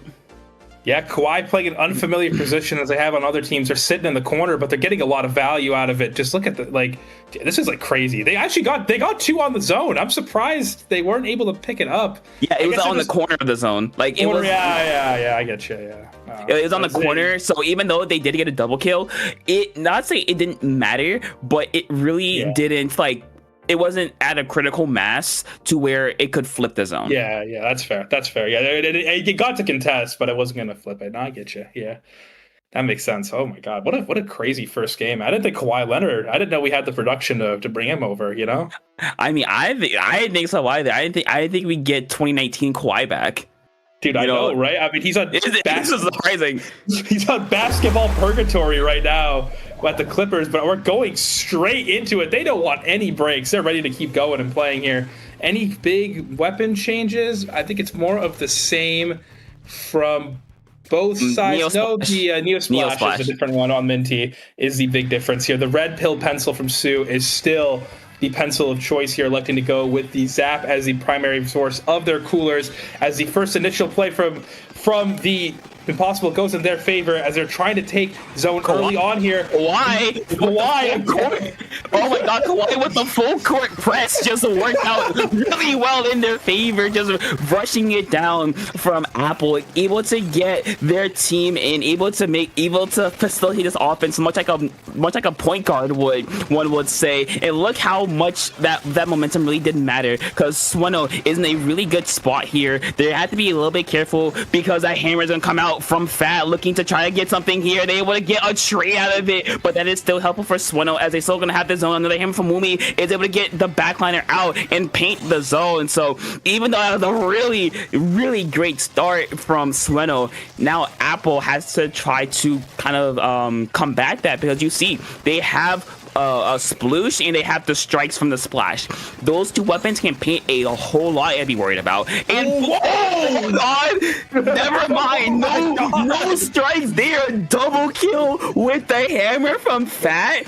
Okay, looks like Apple starting to bring this back like 2016 LeBron. Kawhi trying to go in, just being guarded out really well. They're gonna go down, and like at a flip of a switch, Apple not able to take the lead just yet by 1 point. Apple's able to hold it, but you see Fat's in zone. They're gonna go down, and Sueño somehow, some way able to hold on to lead by 1 point. I mean, that's just insane. That is crazy. We saw like 3 almost game-winning shots pretty much back to back to back. It's like watching the Golden State Warriors against the Cleveland Cavaliers all over again, as we're seeing Apple is trying to take another big bite of the apple, trying to get the lead right here, throwing a hammer, trying to find that same success they found last time, unable to find the double, unfortunately. Then the brush, playing patiently, able to find the back line, but not much else. Everyone else is down. It's gonna be it's 3. It's 3 from the hammer of the Ink Crush, and all of a sudden the game is completely flipped on its head. Oh my lord! Just like that, they're back in control, and Apple once again has an opportunity to take 1 more point. They just need to hold on for 1 retake. If they can hold 1 retake back, that is the magic number. That is all they need to take the lead. As once again, the Inkbuck is looking on the drop, trying to find somebody to drop early, able to find anybody. Yeah, but we're going to see here. He's going through the flank right now, and that's going to be the unfortunate right there. Go ahead, sorry. Yeah, it is going to be the zone, but Apple's not too far away. Kawhi, though, with a bit of a flank, able to get one, looking for it. So, at least forcing a jump out. That's really good from them. So you see, look at that. They have 2 hammers plus a strikes. Whatever Apple can do, whatever Apple wants to do, Sueño can match effectively there. No Fat going down within the hammer is going to be really big. Their number going down. 1-for-1 trade strikes coming out to kind of cancel out. Wumi's hammer is able to at least do something, but not a whole lot. As zone is be able to be flipped here. And Apple, though, they're going to go down to Minty with a triple kill from Minty. Very nice there. It's just Wumi left in this corner here. They're going to take a swim, a quick refreshing swim, and now Sueño Imposible is able to recapture the zone, hold on to it, trying to eat through the penalty points, as they're not quite able to do. This is a very back and forth game. Looks like Sueño will just hold on to the zone long enough to eat through the penalty points and start scoring again. Yeah, they got to stop them quickly here. I think Apple, they're just struggling to keep their retained possession of the zone for as long as they possibly can. The goal is to kind of get it done with it early, but Kawhi, once again, with a big double kill, coming up clutch, with the other hammer coming in against the zone, but they're going to only have 2 up. They're not going to be able to take as much space as they would want to. And you can see the Brush electing again to play passively towards the drop side, but they're going towards the right side drop. Now the hammer coming in through the flank. Are they going to be able to counter it? Yes, they are. They're waiting on it, holding it, unable to find a kill like Kawhi would in that situation, but they're able to find one meandering around their sight. Oh no! Oh, that's very unfortunate. Bomb kill there. Just wait. Kawhi's not able to find the space here. Oh my God, Apple! You can think the wipe here. They're able to get the wipe, and just like that's game. That's game. We're going to game 3. Oh my God! What a series so far! Jesus Christ! I mean, what else do you want us to say? It's just very back and forth. It's like it feels like I'm watching last year's NBA Finals, just blow for blow, even teams. They went to games. 7. This is going to game 3. It's just very back and forth because it feels like anytime one team is able to get a push going, they got double killed instantly. Like it was like double kill here, double kill there, and then the rest of the team was able to just fully utilize that to push up, get space, and keep it going. You see, unfortunate bomb kill there, but from this last push, the strikes come out, but there's no one there because once Kawhi went down, it was just Minty, and unfortunately, that was kind of all she wrote. And Wumi with the little cherry on top with the hammer kill there to kind of just rub it in a little bit. Oh yeah, absolutely. That was just kind of a crazy play right there. I mean, that's just incredible. I mean, that's what you want to see, those back and forth kind of games. I mean, I think somewhere out there Chuck and Shaq right now are chopping it up about how great this series is right now, because holy, what a first 2 games. I mean, it's just been on the edge. I think there's not really been a clear best team right now. That's the best part about this. I don't think I can really give it to anybody because both of these teams, are playing out of their mind, especially the Claude Kawhi Leonard. I mean, holy, getting into that back line. I mean, it's not even like they're going through the flanks sometimes. They're just finding the space in the front pretty much and able to kind of disrupt what they're trying to do. It's kind of crazy what's going on there, but I think, I don't know, Apple's playing super well as a team as well. I mean, it's not been the individual plays that we've seen necessarily out of Impossible, but they've been playing very well in terms of just playing together as a team. So it's just, the best way I can describe it in basketball terms is like 2015 Warriors. They had a system, it worked really well for them, and they won the chip. And so far, Apple kind of doing that, not as good, mind you. No one can match 2015 Warriors, but just doing really well in their rotations, their team. But we're gonna see who comes out on top. Apple, no changes from Sueño Imposible, no changes as well from the last game. Sticking with that double hammer, sticking with that splash as well. And fun fact, there are 4 hammers in this game. I don't think we mentioned that. Oh my God. I mean, that's terrifying enough. I might have to go to my therapist after this to see if I can get an extra session in, because those things terrify me. As the hammer, as we see one of them try to go in through the flank, but unfortunately shut down really quickly, and all of a sudden Impossible is up one member. They're going to try to find a way to extend this push onto the plat. Are they able to do it? They missed the jump. Oh, I've done that like 7 different times myself. And just like that, they're unable to keep the pressure going on plat, and it's an even game. They're going to have to find their individual kills here, and they're unable to. This is going to be a big flip in the zone right here.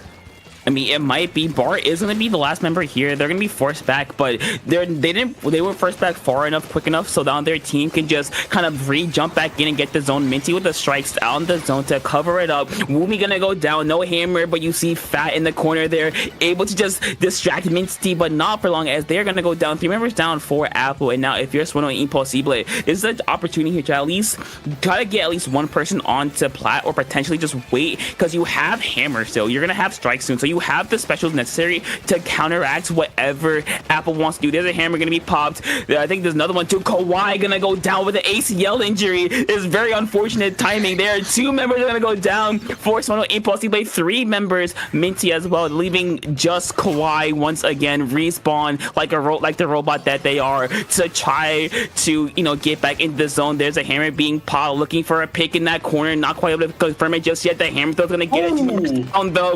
The rest of the team is falling apart like the Clippers, and that will not allow Sueño Imposible to get the zone, as Apple just holding on here. Sue, that pencil, kind of being that anchor, being that rock that Apple needs. However, Wumi able to get in there, get a nice double kill. So now Sueño Imposible, they have possibly 1 or 2 more chances here to get the zone. Looks like they're able to force their way in, but can they capture is the question.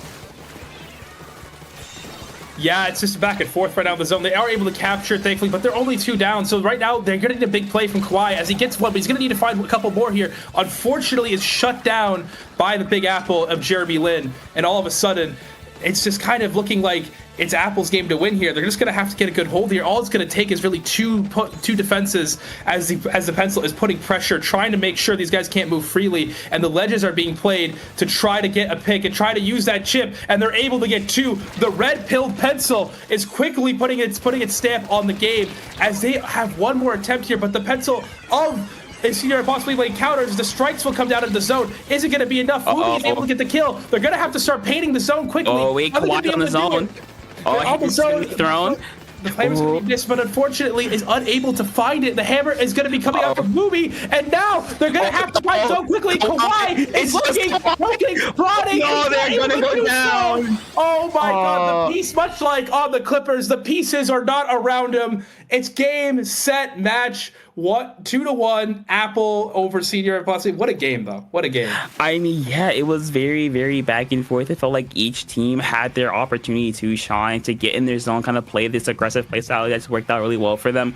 It felt like at the very end, though, however, Apple, they just had Sueño Imposible's number, right? It felt like they were able to counter whatever they did. Whenever Kawhi rushed in, guess what? He went down like he did for the Clippers. Whenever anything happened, it felt like they were able to like pick off members one by one. You see right there, Minty going down, Woomy hammer. Even though it didn't get any kills, it did do a lot of damage, allowing Fat to clean up, leaving just Kawhi kind of by themselves. Unfortunately, they were not able to get Nilla there as the jumper just kind of into a doomed spot. So I think, like you said last time, just the teamwork really worked out. They played a lot like the 2015 Warriors, where they had the system, it worked out, and that's what team led them to the win. Exactly. They kind of did look like that, but I will say one thing. They are called the Apple for a reason, and while unfortunately the Knicks and the Nets haven't produced the best teams, I mean, that last we got it this year. Remember, what? We got it this year. Knicks to the chip. Knicks to the chip. Knicks to the chip. Knicks to the chip. Knicks get it done. Oh, dude, are you kidding me? With what pieces? The Knicks.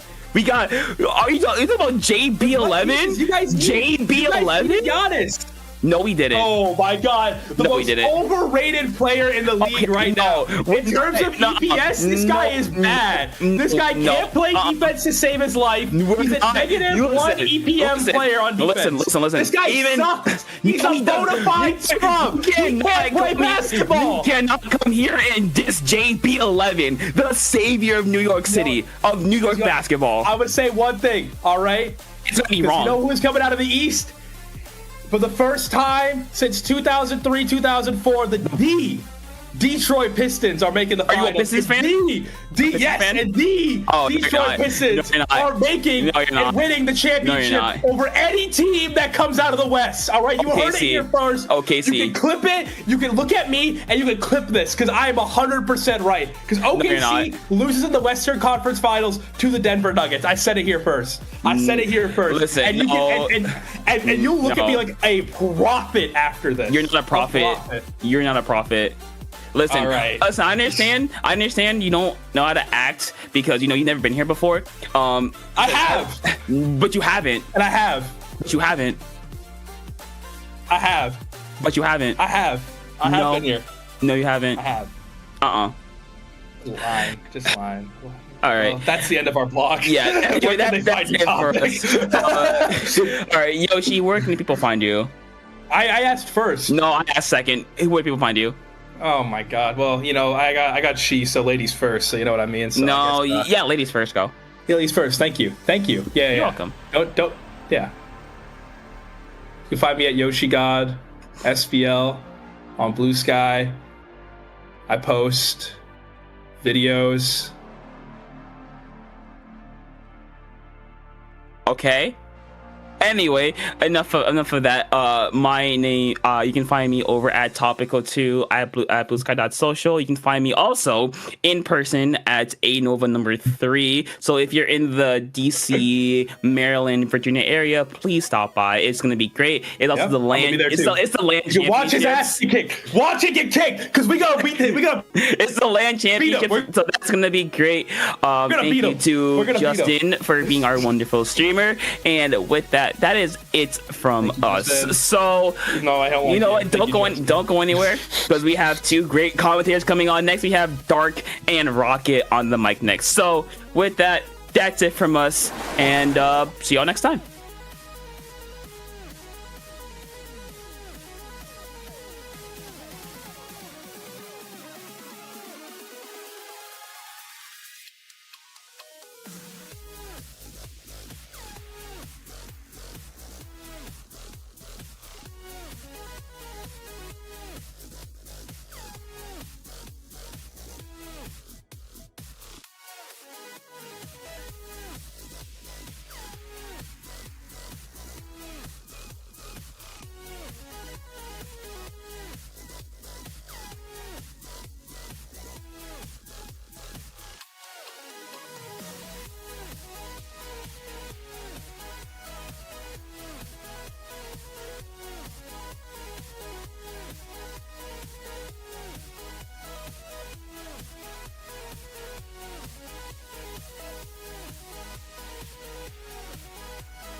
Get ready for the next battle, ladies, gentlemen, natives, and what's in between. My name is SPF Dark, and we're coming at you live here from IPL to bring you the second half of SOS 218. And of course, I am joined by a very good friend of mine here tonight.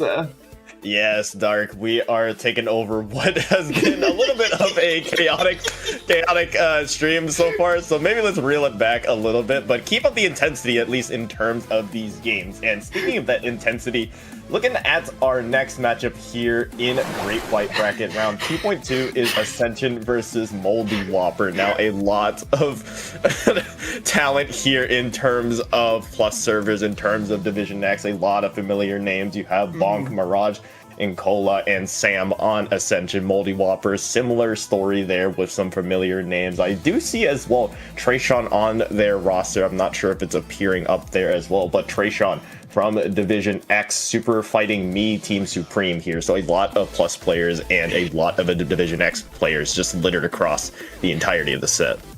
Yeah, no, I was looking at this preview here as we were getting ready, as we're getting in here, and I saw this match. I was like, oh, this might actually be a very, very tight game. Because, I mean, you like you mentioned, you have people from all across the divisions, all across the high divisions, all across the plus play in this set here. And, of course, another note here that this edition specifically is flat zones only, so it's gonna be a tight games on a tight game mode, you know, so I'm very much eager to see exactly how things will be looking here, especially it looks like we're be kicking things off on Urchin Underpass.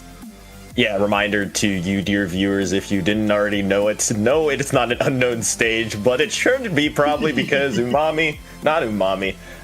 Urchin is a very, very wonky type of zones map. The only reason I feel like we are playing it here is because it is an all zones only tournament here for this edition of SOS, but Urchin is one of those intriguing more maps, of course, with the zone being at that lower point of the map. Very easy to paint over as well. You really have them special, such as a Splashdown being able to do it in one fell swoop. Reef Slider, of course, will be able to do it if Splashdown can do it. And of course, there's always your handy dandy Trip Strike spam. So it's going to be really a battle, I think, of just how well their support, each team's support players can really kind of stay alive. And specifically, my eye is immediately keen towards Ascension's Sam. Yeah, I mean, it's such an interesting map because, you know, it really shakes up a lot of what these what teams typically do, because on previous maps it's a lot of the same geometry, a lot of the same sort of like relative layout, but with Urchin Underpass specifically, it is a bigger map with a smaller focal point in the center, and there's like a lot of different ways to try and approach it. And you know, you think a bigger map like this would actually like align a lot with backlines, but you actually see a lot of different backlines here. You don't really see a lot of pencils or e-leaders for that sake. But as I say that, you know, who do I know really? As a pencil just comes out of the Warworks on the side of an Ascension. So whatever, man. I mean, you were partially right. I mean, you don't really see a backline on Mouldy Whopper. You have Snivo being the only player with that longer range on the Frozen Pro. So a lot more of an aggressive, fighty, close-range comp is exactly what Mouldy Whopper is bringing out. And the first splat being taken out is Bonk on the side of Ascension, their Carbon player. A very, very good one at that. Just doing exactly what their name says, bonking people on the top of the head, but being shut down immediately by Mouldy Whopper's continuous aggression is exactly how they want to play. Just keep being in the face of Ascension, and yet again it continues with 3 down. Yeah, I mean, this is a very good opener from Mouldy Whopper to just really keep Ascension locked in place here. But as I mentioned earlier, one thing to really know about this map is that it's wide enough that you can actually go around and flank behind the enemy team. Shocker, you know? And it does pull Mouldy Whopper back a bit, but nothing really comes off of that because there was enough players from Mouldy Whopper to hold down the front line to actually take a few more picks from that distraction against Ascension and just keep this ball rolling. And I think we are in a dangerous scenario here for Ascension. Yeah, speed is the name of the game, and this little flank is snuffed out quickly on the left side by the Frozen Pro. 20 ticks left on the zone, and Ascension has yet to really sniff the zone. A lot of specials coming out. Bonk gets that trade, but it's gonna, of course, benefit Mouldy Whopper here as you just have them holding back, trying to stay alive in the zone. It's barely contested here, but the trip strikes coming out from the buckets will secure it for Mouldy Whopper, and that is a very, very speedy 100-0 for Mouldy Whopper.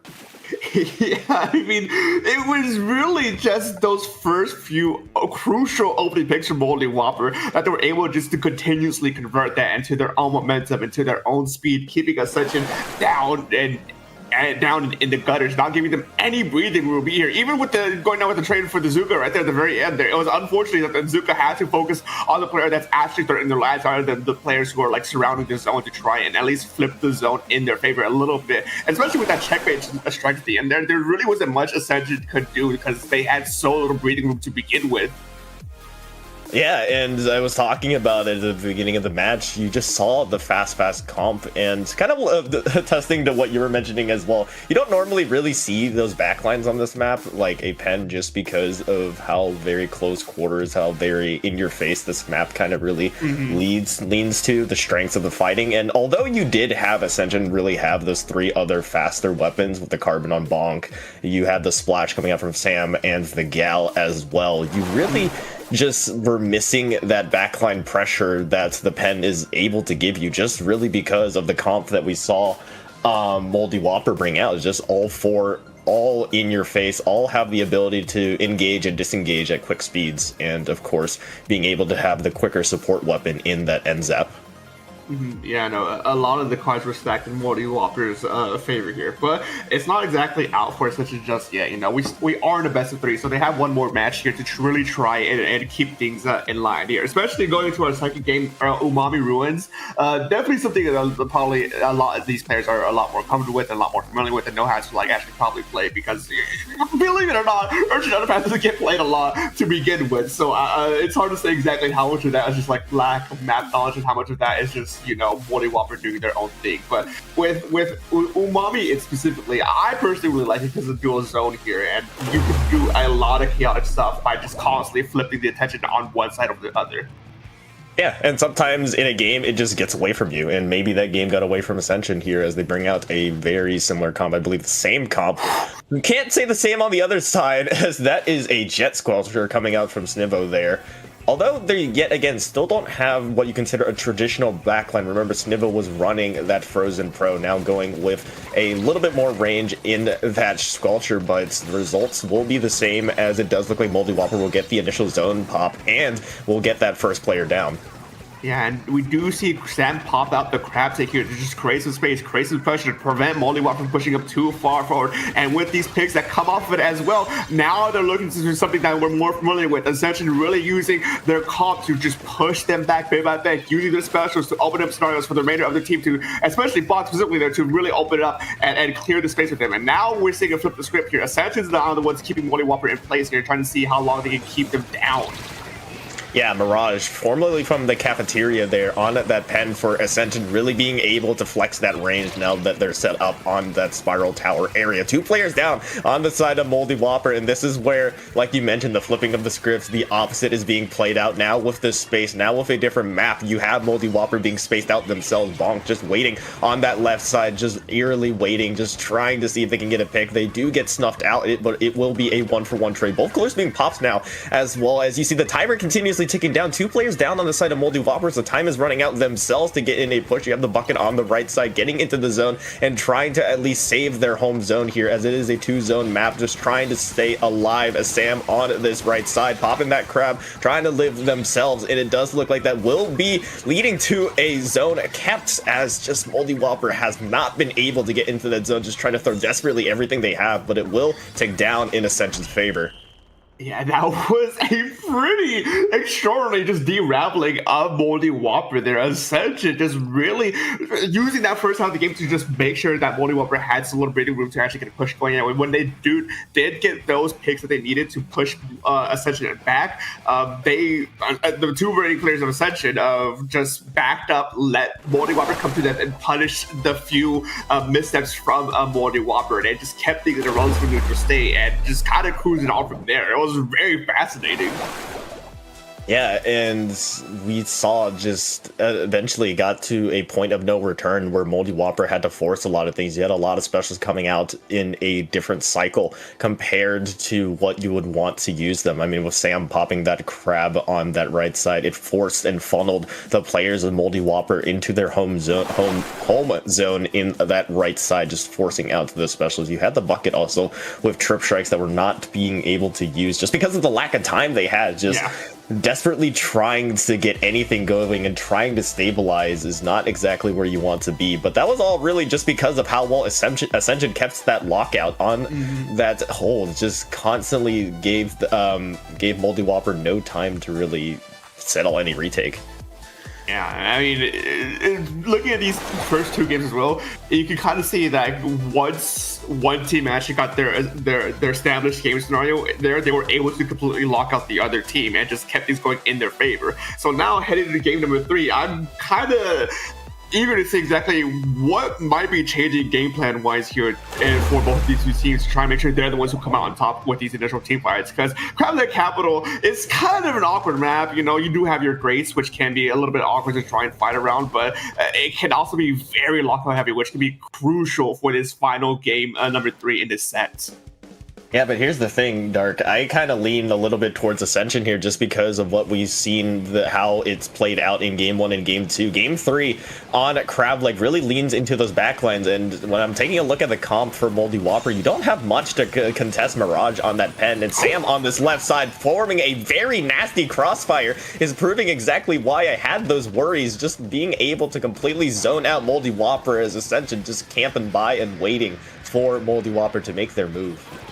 Yeah, a very good opener for this game number 3 for Ascension here. And once again, they're the ones who got the first initial picks here, using the specials to really open up and allow the rest of their team to pretty much clean up Mouldy Whopper here. And now in this, what could almost be called a checkmate scenario here, as they're just getting pick after pick, keeping them locked on their own platform, not giving them any breathing room to drop down whatsoever. There's no way they can drop down whatsoever without losing their own life here.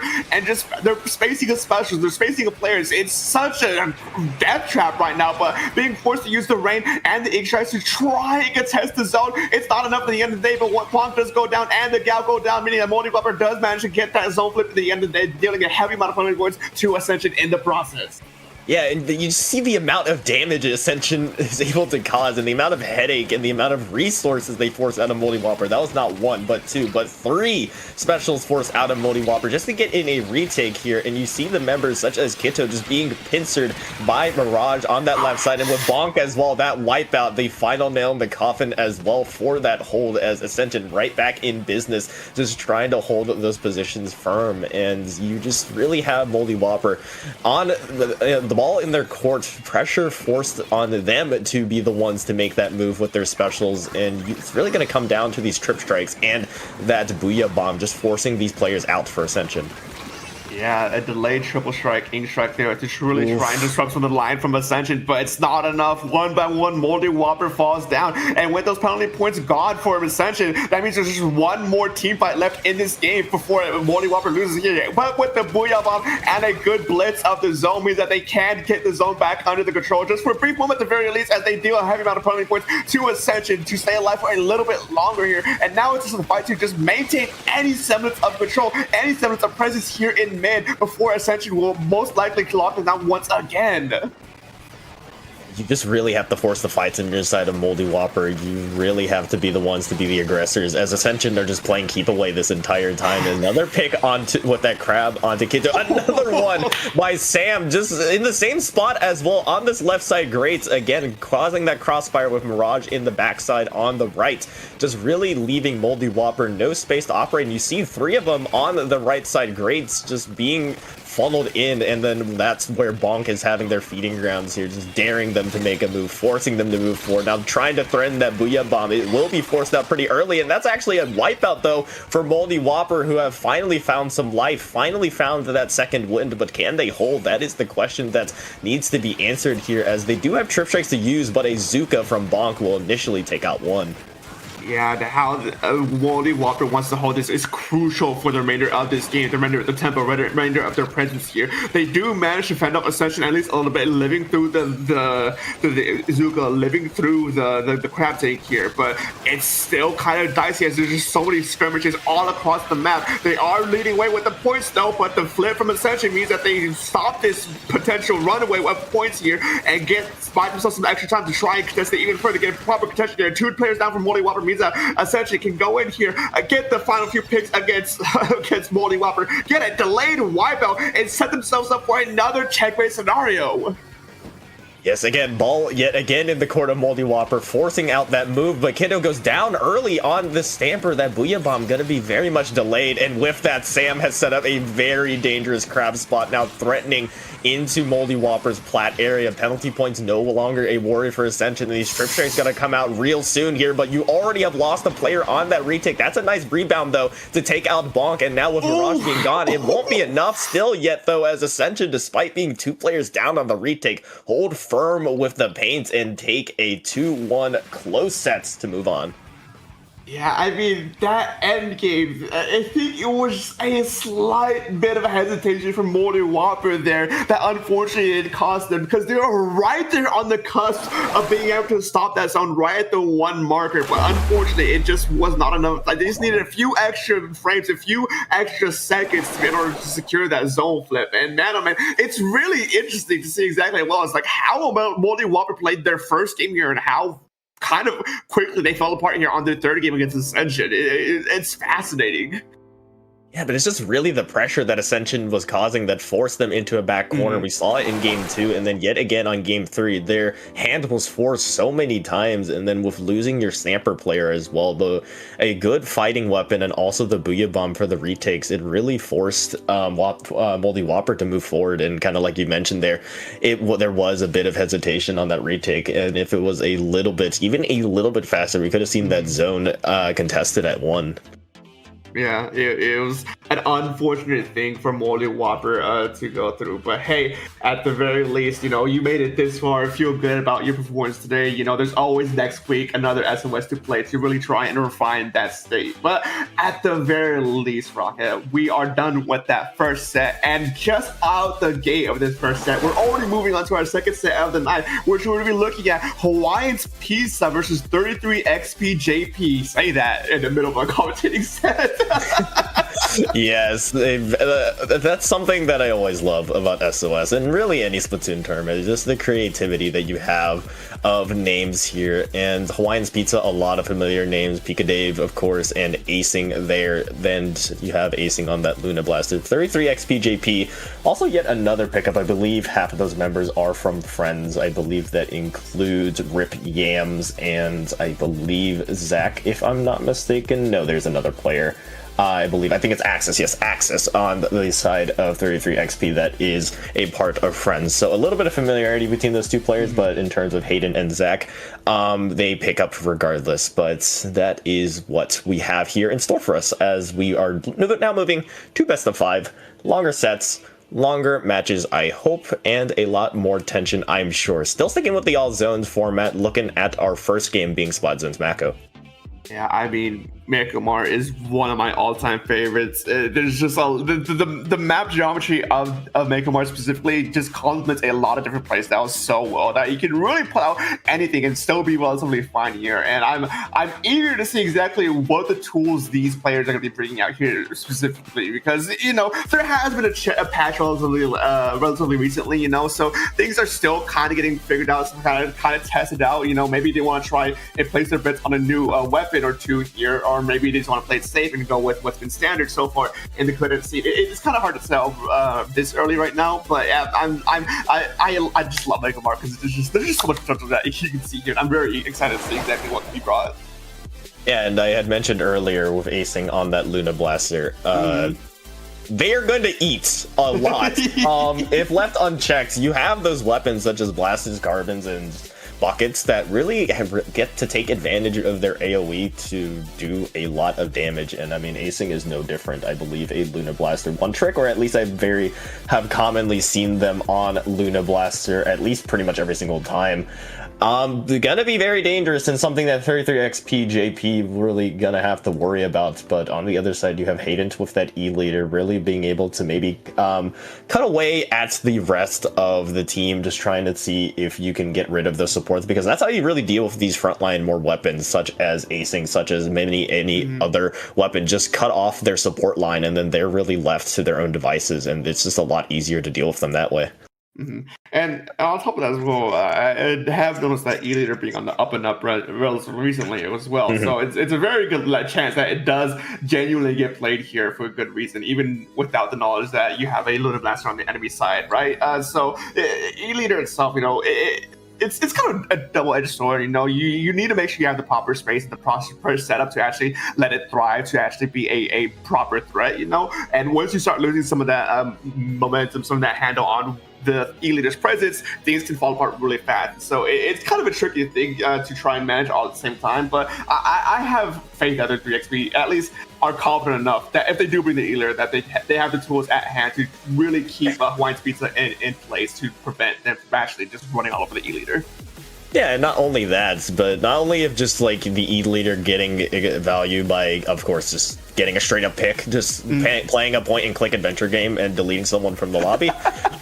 Just the presence of an E-leader shows a lot, provides a lot of space to really operate, because I mean, at this level, you more often than not, they're gonna hit that shot. So it really keeps your head down low and forces you to take different angles, or maybe even just narrow down the options that you have. So really, both teams, that's really all it comes down to, really having those players that are able to cause the other team headaches, really be able to throw a wrench in their plans. That's exactly what you want to have within a team comp, and I'm sure that's something that will be emphasized and really shown to us between both sides. But as we wait a little bit here for the players to kind of get up and ready, I mean, you just see a lot of teams really have different ways to approach those type of situations where you have a problem against your comp, where like whether it be the Luna, whether it be the E-leader, you really have teams really taking it two different ways. Either A, just continue with your normal plan and try to work around it, or B, go, hey, we are deleting this player off of the map and then we can fight the 4v3. Yeah, that's really what it could boil down to with some of these teams' approaches. It's with stuff like that, it's kind of always hard to like have a proper game plan with how fluid this game is, and how like constantly changing and shifting what you might be up against and whatnot. So it's impossible to properly plan things. So the other interesting too is like just the hodgepodge on the fly. Like, okay, this is really messing with us. We have to do something. What can we do? And that's always just been the one of the more interesting things and more entertaining things about this game, because as you like watch a lot of games, you actually start to actually like fully see like teams start employing the strategies to work around the problem, or teams just unable to actually get to that conclusion that they need to work around these bombs, and I love Splatoon. Yeah, I mean, no, I totally love that point that you made. Like, things will go wrong. Like, this game is the game of adaptability. Like, so much happens so fast that you really have to adapt to it, and I'm sure these teams at this level know that. Oh yeah. So it's really just gonna come down to who's able to do it just that little bit better. As we take a look, Pika on that Dynamo. I don't remember them playing that. Maybe my memory is failing me, but I don't remember that being a weapon that they have played that often. But love to see it here, providing a lot of paint support, surprisingly. And on the other side, 33 XPJP, do love to see that shot coming out from Zach. Yeah, I mean, this is kind of an interesting comp on both sides, or at least 33XP playing something that's called a little bit more traditional on the side of Hawaiian's Pizza. You do see the Dynamo Stringer combo, which I think has only been on the up and up as of this latest patch here. And I mean, it's doing something at least, as Hawaiian's Pizza had managed to get this first solid hold on their side, starting to run with some points on their side. 2 players down from Hawaiian's Pizza, though, means that 33XP has opportunity here to try and disrupt some of their flow, some of their momentum. But I do believe they had Tactical online, so out the gate, Hawaiian's Pizza is already back to recontest this retake. Yeah, just trying to get the paint in the zone, but with 2 players going down, being your frontline shot players on the side of 33XP, you're going to lose a lot of that frontline pressure, so just really left to Zach on this left side, on the DCAP actually, excuse me, will be forced out as you have Axe with the Crab, trying to get in another retake for 33XP, as Hawaiian's Pizza's comp really strong in that hold. A nice trade will happen onto acing on that hammer, but it will benefit Hawaiian's Pizza as they're still sitting pretty in the zone, as Pika just raining down ink on that right side, taking out the shot. I mean, Dynamo stocks are up. It's no surprise as to why this weapon is doing so well as of lately. You could absolutely be an utter menace if you just know the full thresholds of your weapon. And Pika going maybe in a little bit too deep against that pencil there. Unfortunately for them, though, they were able to get that trade in there, and the Hawaiian's Pizza just keeping it locked down and back already as well with Tactical. That means that a lot of this is right now is Hawaiian's Pizza just trying to make sure they can keep 33XP in check, make sure they don't have the breathing room to actually build their specials, take the space they need. But Zach breaks the line a little bit, goes for a mad dash onto the Stringer, who is forced out once again, but the crab tick goes down, and again, Hawaiian Pizza, they lose zone for a second, but takes it right back. Yeah, just getting canceled out to that Zuka as well, from that right side. This bow just raining down all forms of ink, and that's really just the strength of Hawaiian's Pizza's comp, just raining down ink from below and above, as Pika, with that final kill into the pen as well, will secure the win for Hawaiian's Pizza in this game 1. I may be wrong about this, and correct me if I am wrong about this, but I think Pika only got splatted one time during that game. And yeah, I mean, that looks like it. I mean, I would totally believe it because it didn't look like they died. Yeah. Much. Yeah, I mean, it's just kind of goes to show exactly, like, if you know how to properly pilot Dynamo Roller, especially with these latest buffs as well, like, you know, like the damage thresholds, how far or how to properly space yourself, and when you can actually commit to a proper swing, right? It can be such a deadly weapon here. And this is not a dig at 33 XP, by the way, right? What I'm about to say, but it seems to me that 33 XP doesn't really know how to play around this Dynamo as of yet. So, and I think that's going to be their big arc here throughout this set, to try and figure out how to play around this Dynamo, because it's been wreaking havoc against them with how much space Pika's been denying with it. Yeah, and I kind of want to hypothesize a little bit and bring forth the idea. It might be a little bit in terms of how they play their comp, because with 33 XP's comp, you have 2 short-range shooters. You should have the mobility and the quick painting ability to really kind of outspace this comp that Hawaiian's Pizza is bringing out. But here's the issue. I know better than anybody as a shot player, Dynamo is such a pain to fight, sometimes straight head on. And having 2 of those weapons fight into a Luna and Dapples is really difficult to deal with. So it's just something that has to be changed, either with comp-wise, which it does look like they will be doing with Baby Stock going over to the Forge Pro, or just by being able to take more off angles and really being cautious to isolate out to the Dynamo. Am I wrong in saying that this is a double cooler? I forget which Dapples has the cooler. Is it the blue one or the red one? It's the red one. It's the red one? Okay, I thought I was tweaking there for a second, thinking they were running double coolers at start time, but no. Alright, so it looks like Hawaiian's Pizza, though, does manage to at least get some sort of setup here to try and make sure that 33 XP doesn't absolutely run away with points. You know, they're constantly fighting on the zone, constantly trying to contest them in their play. Zach, though, glorious swipe there to keep Pika down. And I think once Pika goes down with that Dynamo, it opens a lot of the breathing room for 33 XP to really try and take mid here and actually keep Hawaiian's Pizza into a sort of lockout scenario. And you have Axe on this left side with the crab. This is exactly the tool that you need, that I think it will be the counter to Hawaiian's Pizza's comp. That crab, super annoying to deal with if you're not up close with acing or just really poking it away. But speaking of acing, they're shut down by Hayden on this pen. Actually would thought they would go to E-Leader, but the pen is there for that stability, and it's proving to be very, very beneficial on Barnacle and Dime here, just poking away, forcing out the Dapples into that corner. Pika being taken out on the stack as well, and acing yet again a second consecutive hammer being shut down. 33 XP JP have seemed to found a little bit of their flow to just shut down the main killing power from Hawaiian's Pizza, as that Reef Slider will get nothing as well. Yeah, I mean, a good adjustment for 33 XP here so far, making sure they know the proper threat of Pika, keeping them down for the count for as long as they can, just being able to claim the remainder of Hawaiian's Pizza. It is a good adjustment they made compared to this first game here, because now Hawaiian's Pizza is trying to keep up with 33 XP. They lost a lot of points already, and they're constantly down players. Again, acing and the double abilities have been slatted once again here. And even though they do contest the point here and giving a decent chunk of penalty points to 33 XP here, Hawaiian's Pizza is not going to be able to hold it for too long here before being able to retake. And it's now looking like Hawaiian's Pizza being able to finally flip the script here. Yeah, Pika slowly but surely moving up this left side, raining down ink from above, forcing out the players. That's the second pick onto Axe as well, making a third onto Baby Stock. Can they go for the quad? Just looking away, trying to keep these players at bay. Hey, that rhymes, as Pika still trying to dance, but fortunately does go down there. But with Cooler being popped as well, it doesn't really prove to be much of a hassle for Hawaiian's Pizza. Just trying to take these fights is the important part for Hawaiian's Pizza, forcing 33 XP JP to use their specials, acing, just waiting with their hammer as well. Will they be denied a third time? That is the question, just waiting for it to be used. Here it comes. It will take out one, almost two there, but no matter, that will lead to a points total in the advantage of Hawaiian's Pizza, as now they're just playing keep away Pika with another pick as well. Down to the 5-second mark. Will there be any paint in the zone? Now you have a mad dash towards it, but it won't be enough as Hawaiian's Pizza. Very nice bounce back and mid-game adjustments there in the second half. Yeah, I mean, just with this level of play here, with these players between these two teams, you actively see, you know, these are the kinds of adjustments being made against these new strategies that are being done on the fly, and it's such entertainment here to just be able to see this.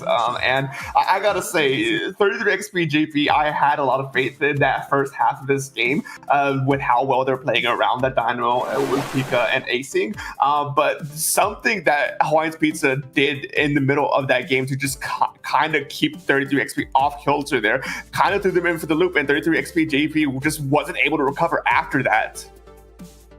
Yeah, I mean, yeah, pretty much perfectly explained there, as you just had Pika completely denied for the first half of that, because, I mean, Dynamo in itself is a very slow support. I mean, yeah, it is a very slow moving weapon, and that is really the main midline support that you have to really feed Acing, to really feed the Dapples to move forward, and they weren't able to move in. I mean, you saw them getting taken out on their own plats, but then in that, I believe the turning point in that moment, and I truly think it was that pick on the left side and Pika being able to move up that left street. I mean, of course, they got 3 as well. I mean, killing 3 people, of course, also helps you get space, but I mean, just by getting the Dynamo in such a powerful position where really the only person that can deal with it is the pen, it is really difficult for 33XP to do much of anything if that Dynamo is still alive. And then with everyone around, of course, Acing with that hammer as well, a key pick to at least delay 33XP to get into the zone, which ultimately led to that game-winning hold, is exactly why Hawaiian's Pizza's comp works so well in conjunction. As long as all are doing their roles properly and doing their jobs, it just flows. Yeah, and it's gonna be another thing of like, what's 33XP JP gonna try out this time here? You're in match point against Hawaiian's Pizza, who's seed. And once they get started, they can get a dominant hold here. But Axe is pulling out the new H3. I'm kind of here for it. I love the L3 and the H3, so to get it to see used, I'm very eager exactly what Axe is cooking up here, and especially in this match point scenario where everything's on the line. Yeah, the strip strikes being brought out by Axe with that nozzle nose. You have them being used pretty early, and just looking at the raw paint in terms of the specials, you have a lot from 33XP, but I mean, 3 go down pretty early actually. One of them being a jump out, 2 being actual kills as Acing with the hammer and with Cooler. You just imagine they're going to be taking some fights. Yeah, I mean, that was a good conversion from Hawaiian's Pizza to not let those few initial picks, few initial pressure get to the best of them. Now quickly cleaning up 33XP JP. Now they're setting up themselves up to just get a proper lockout against 33XP for as long as they can. Hawaiian's Pizza playing under the ledges, both Pika and Acing here, to just be a nuisance and utter threat to try and get play around of. And now they're at 40 ticks remaining. They can absolutely get 100-0 if they play their cards right here. And 33XP, they don't have any specials online. They're slowly losing ground here. They do get Acing out, but at the cost of Axes, as now they're at 20 ticks remaining. It's gonna be do or die for them. Do or die for sure. Just Zach really in the area to try to make something happen. That's a great pick onto the Dapples, but the paint needs to be there. You need to get into the zone. Axe really the only player in the area to get in, but the players on the side of 33XP don't paint the zone. They just worry about the player behind him, and that moment of hesitation, despite 3 players being in the area, leads to a Hawaiian Pizza 3-0 sweep. Yeah, I mean, that was honestly, for Hawaiian's Pizza, that was textbook on how you wanted to play it. You know, you get the first early team fight win in your favor. You lock out the enemy team for as long as you can, and if they do manage to break through here, you let them come up and use your front lines to distract them and keep the focus away from the zone. It's that way you can secure it and ride it out to victory. At the end here, you see it was pretty much only Hayden actually being able to paint the zone here, and with the Tri-Stringer being able to at least keep it neutral at the very least, you know, they were bound to win that game. And it was just, I really love this checkmate that Hawaiian Pizza set up for themselves here. Yeah, you saw Gimme immediately dive Zac. Although they did die, you had Acing in the area as well. That play by Acing, just to at least be in the area, forced two players to turn around, including Zac on that decap, forcing the attention away from the zone. And that's all it takes sometimes, really. Even if you die in those certain moments, it happened on the previous game, and it happened there. Just dying in front of the area, although... of course, some people may think it's a bad play because you just fed. I mean, it's still keeping the enemies at bay. You had Acing doing something similar on Barnacle and Dime with that hammer. That time they got the pick, yes. But, I mean, here, again, just drawing attention so important. And whether it be miscommunication from 33XP, they just weren't able to paint over the zone in time.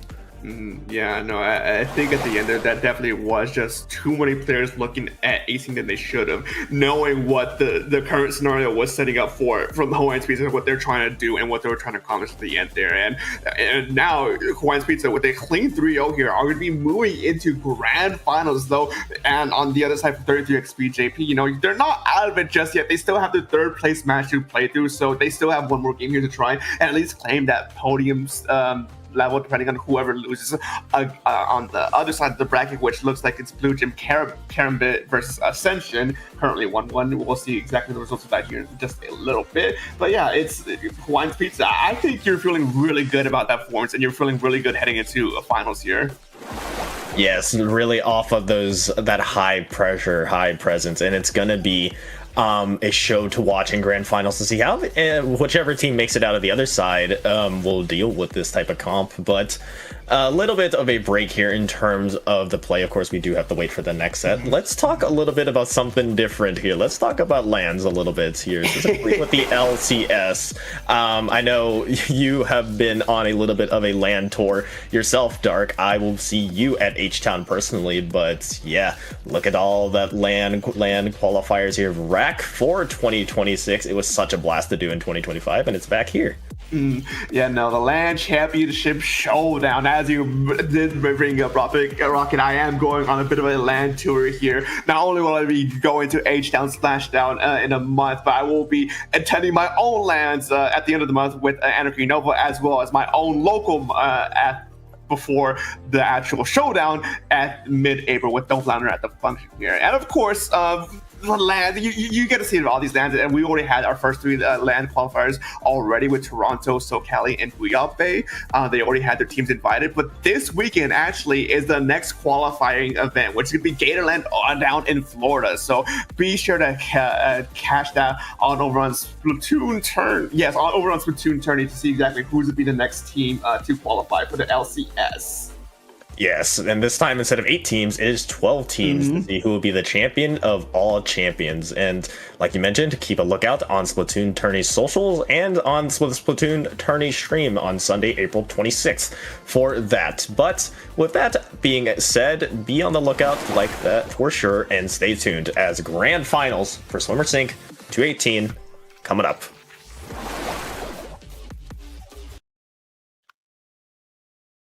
Whoosh.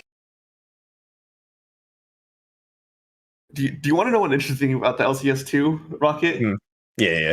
Once this weekend hits with Gatorland and we get past to the next break week, which is the next weekend, on the 21st with Chai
And here we are for Swimmer Sinks number 218th grand finals here. Great white bracket. Ascension versus Hawaiian's Pizza. Ascension being the team to come out of that top side, getting the 3-1 victory over Blue Gem Karambit here. And Dark, I'm sure you know, and I'm sure our viewers know, for those who have been here, these two teams we have seen already play and now have a little bit of an idea, a deeper idea of what we're going to be expecting here in terms of what these teams are going to be running. Yeah, I mean, the matchup I'm genuinely looking forward to here is Bonk versus either Pika or Acing, because both of those, so for extra context, like Bonk has been using the Carbon Roller from what we've seen so far, while Pika has been using the Dynamo and Acing has been using the Luna Blaster. Of course, the Luna into a Carbon matchup is kind of just a toss-up of like who can actually approach first and get a proper hit first, right?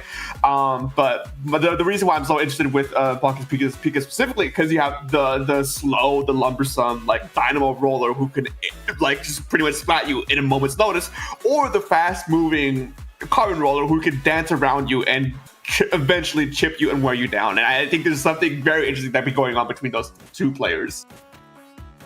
Yeah, and a little bit of context in terms of the comp matchups you'll have. I mean, both sides will be running some more of aggressive weapons, at least on the side of Ascension, of course, with Bonk on that Carbon Sam, with that Crab Splash, really to kind of be able to apply that paints, but also an underrated part of what Hawaiian's Pizza is running in terms of what we were talking about in that previous set was Gimme on those Dapples as well, bringing yet another aggressive factor, being that 1-2 punch with Acing. And Reef Slider is, well, for one, Reef Slider. So take that how you will, honestly. You know what? I'll just leave it at that. Reef Slider is Reef Slider. Yeah. And I will not elaborate any further. It is neither good or neither bad. It is just Reef Slider. And you could say the same thing about Hammer as well. There's some moments where Special's really good and really bad, so it's really going to be that real gamble that you have for Hawaiian's Pizza to have Pika really kind of escort those players in, and then Ascension on the other side doing their best to throw a wrench in their plans and really just trip them up every step of the way. And another thing to round out Hawaiian Pizza side anyways is the fact that Hawaiian's playing I'm pretty sure it's the Inkling bow, if I remember correctly, which comes with the super chumps. So especially on Mahi Mahi specifically, I think those chumps and the stringer by itself can provide a lot of value if you place yourself correctly. So it's gonna, I'm being so genuine now, it's gonna be a very fun match to see how these two players, how these two teams really play against each other and how they're trying to use their cards to leverage it. Because Mahi Mahi zones, before the water level drops, it's a very small map, and really what I tend to see with this map specifically is that whoever can get the first solid hold can typically ride out those first 40 points before the water level drops, and then the water level drops, and then the map opens up, and then the real game begins. Yeah, and both these teams have a lot of lockout potential. I mean, you have Bonk being able to combo from underneath, Sam with the Crab and the pen, of course, Mirage.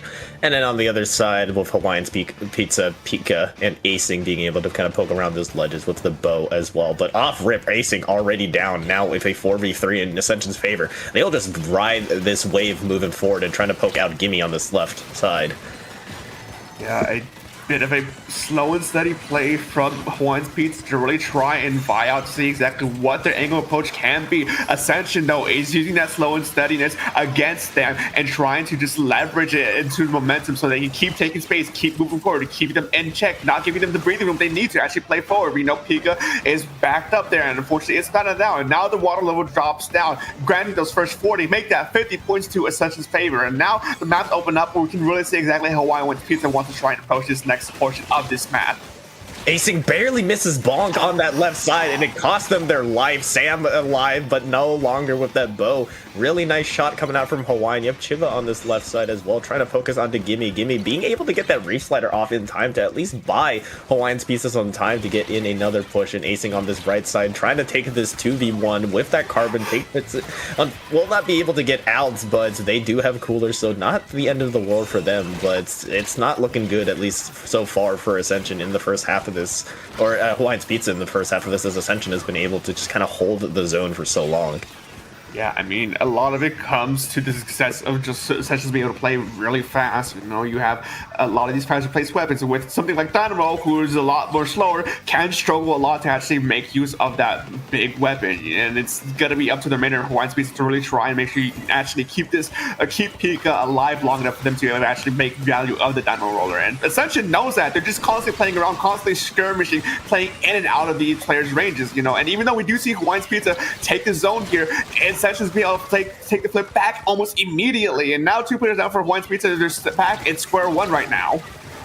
Yeah, and you have Hawaiian's Pizza really just playing not to lose, and that's really the theme of what I'm seeing here so far. They need to get in one good retake, and that's going to start from some key picks or some key specials. Hawaiian with the chumps on the left side could provide some space for Pika to get in, but you have Gimme going down on the left side. Hawaiian goes down. Acing does get one, but they are left alone on this left side. No paint, isolated, and no friends. You just have to just try to stay alive, as they will manage to do so, as Gimme somehow gets the better of Bonk on that bottom side. They're quickly taking out themselves, and penalty points no longer a factor in this match for Ascension, as they will still maintain control of that zone. Acing needs to force a fight, but they go down. 3 players down, just left a Hawaiian left there on the bone with 3 players in the zone for Ascension. They will paint over this, and they will keep that zone into their favor. A quick game goes to Ascension, who from start from finish really controlled that.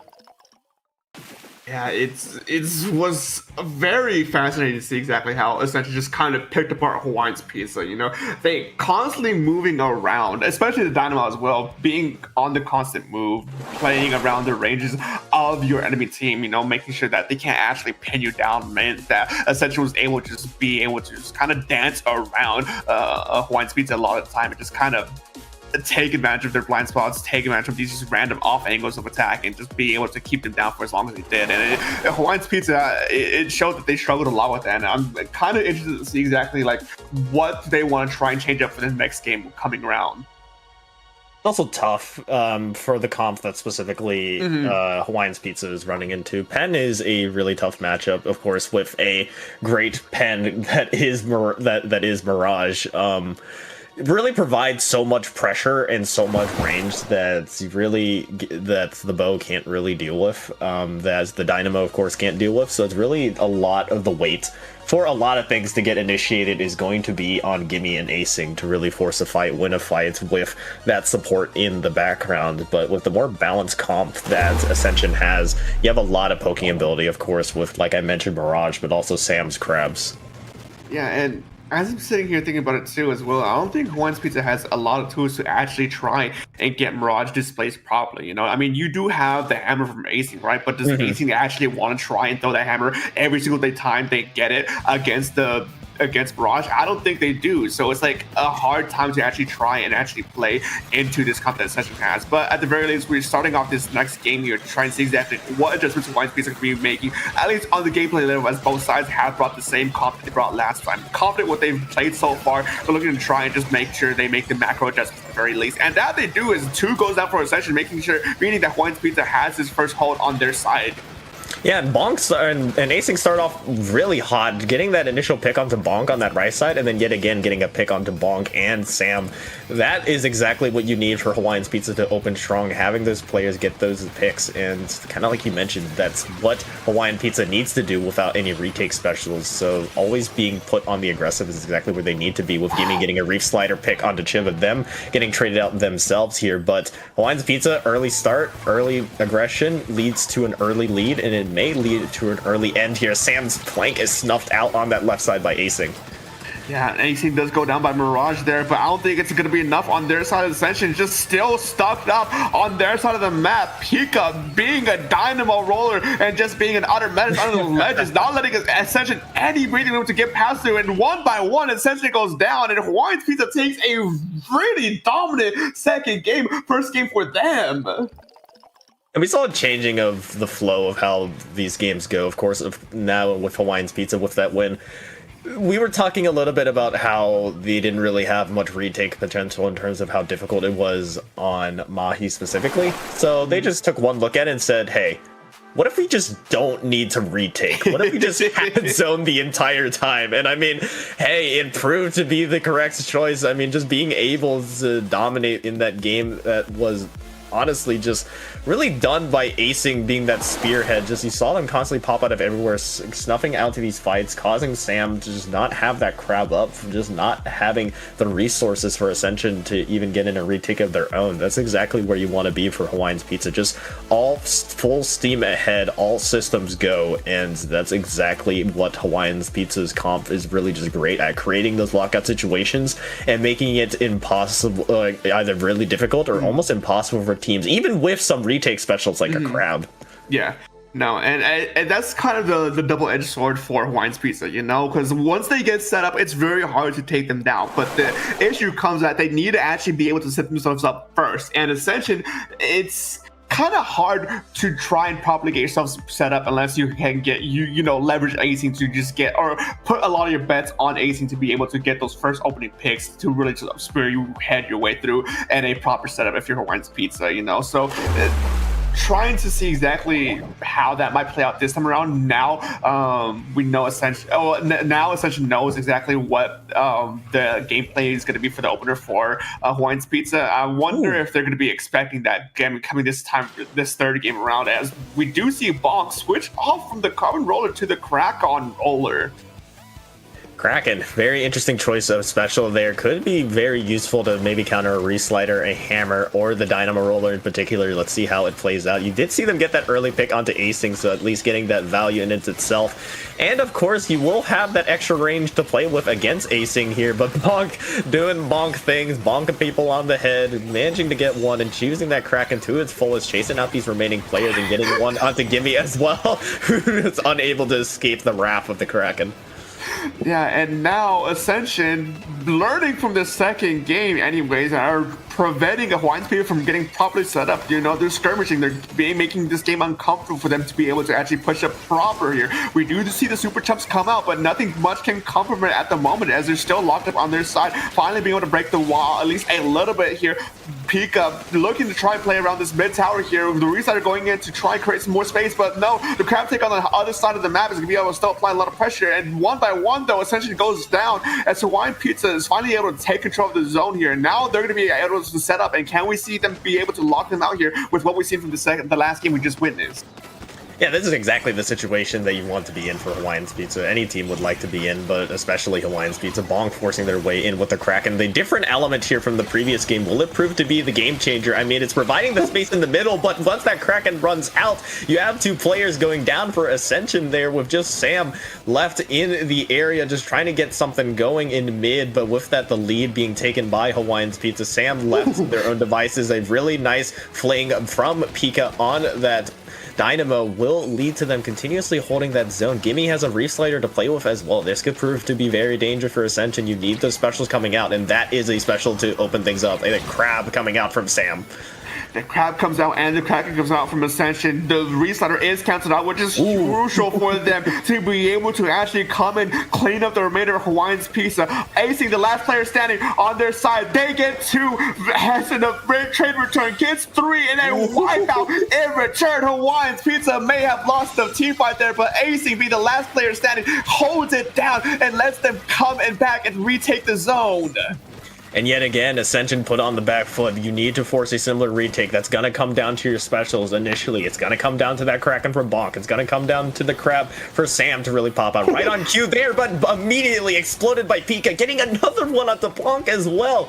Absolutely huge now, giving an opportunity for Gimme to get some space as well with a, yet again, another Reslider to play with. It always seems like when we're on them, a Reslider is in their pocket, being used there. Won't get a pick, but at least creating the space. Bonk getting snuffed out on that bottom side will mean that Hawaiian's Pizza is running out of time, running out of options. Yet again, another crab being canceled out by Pika's basically hammer of a Dynamo swing, and that will do it for game 3. Hawaiian's Pizza now 2-1 in the set.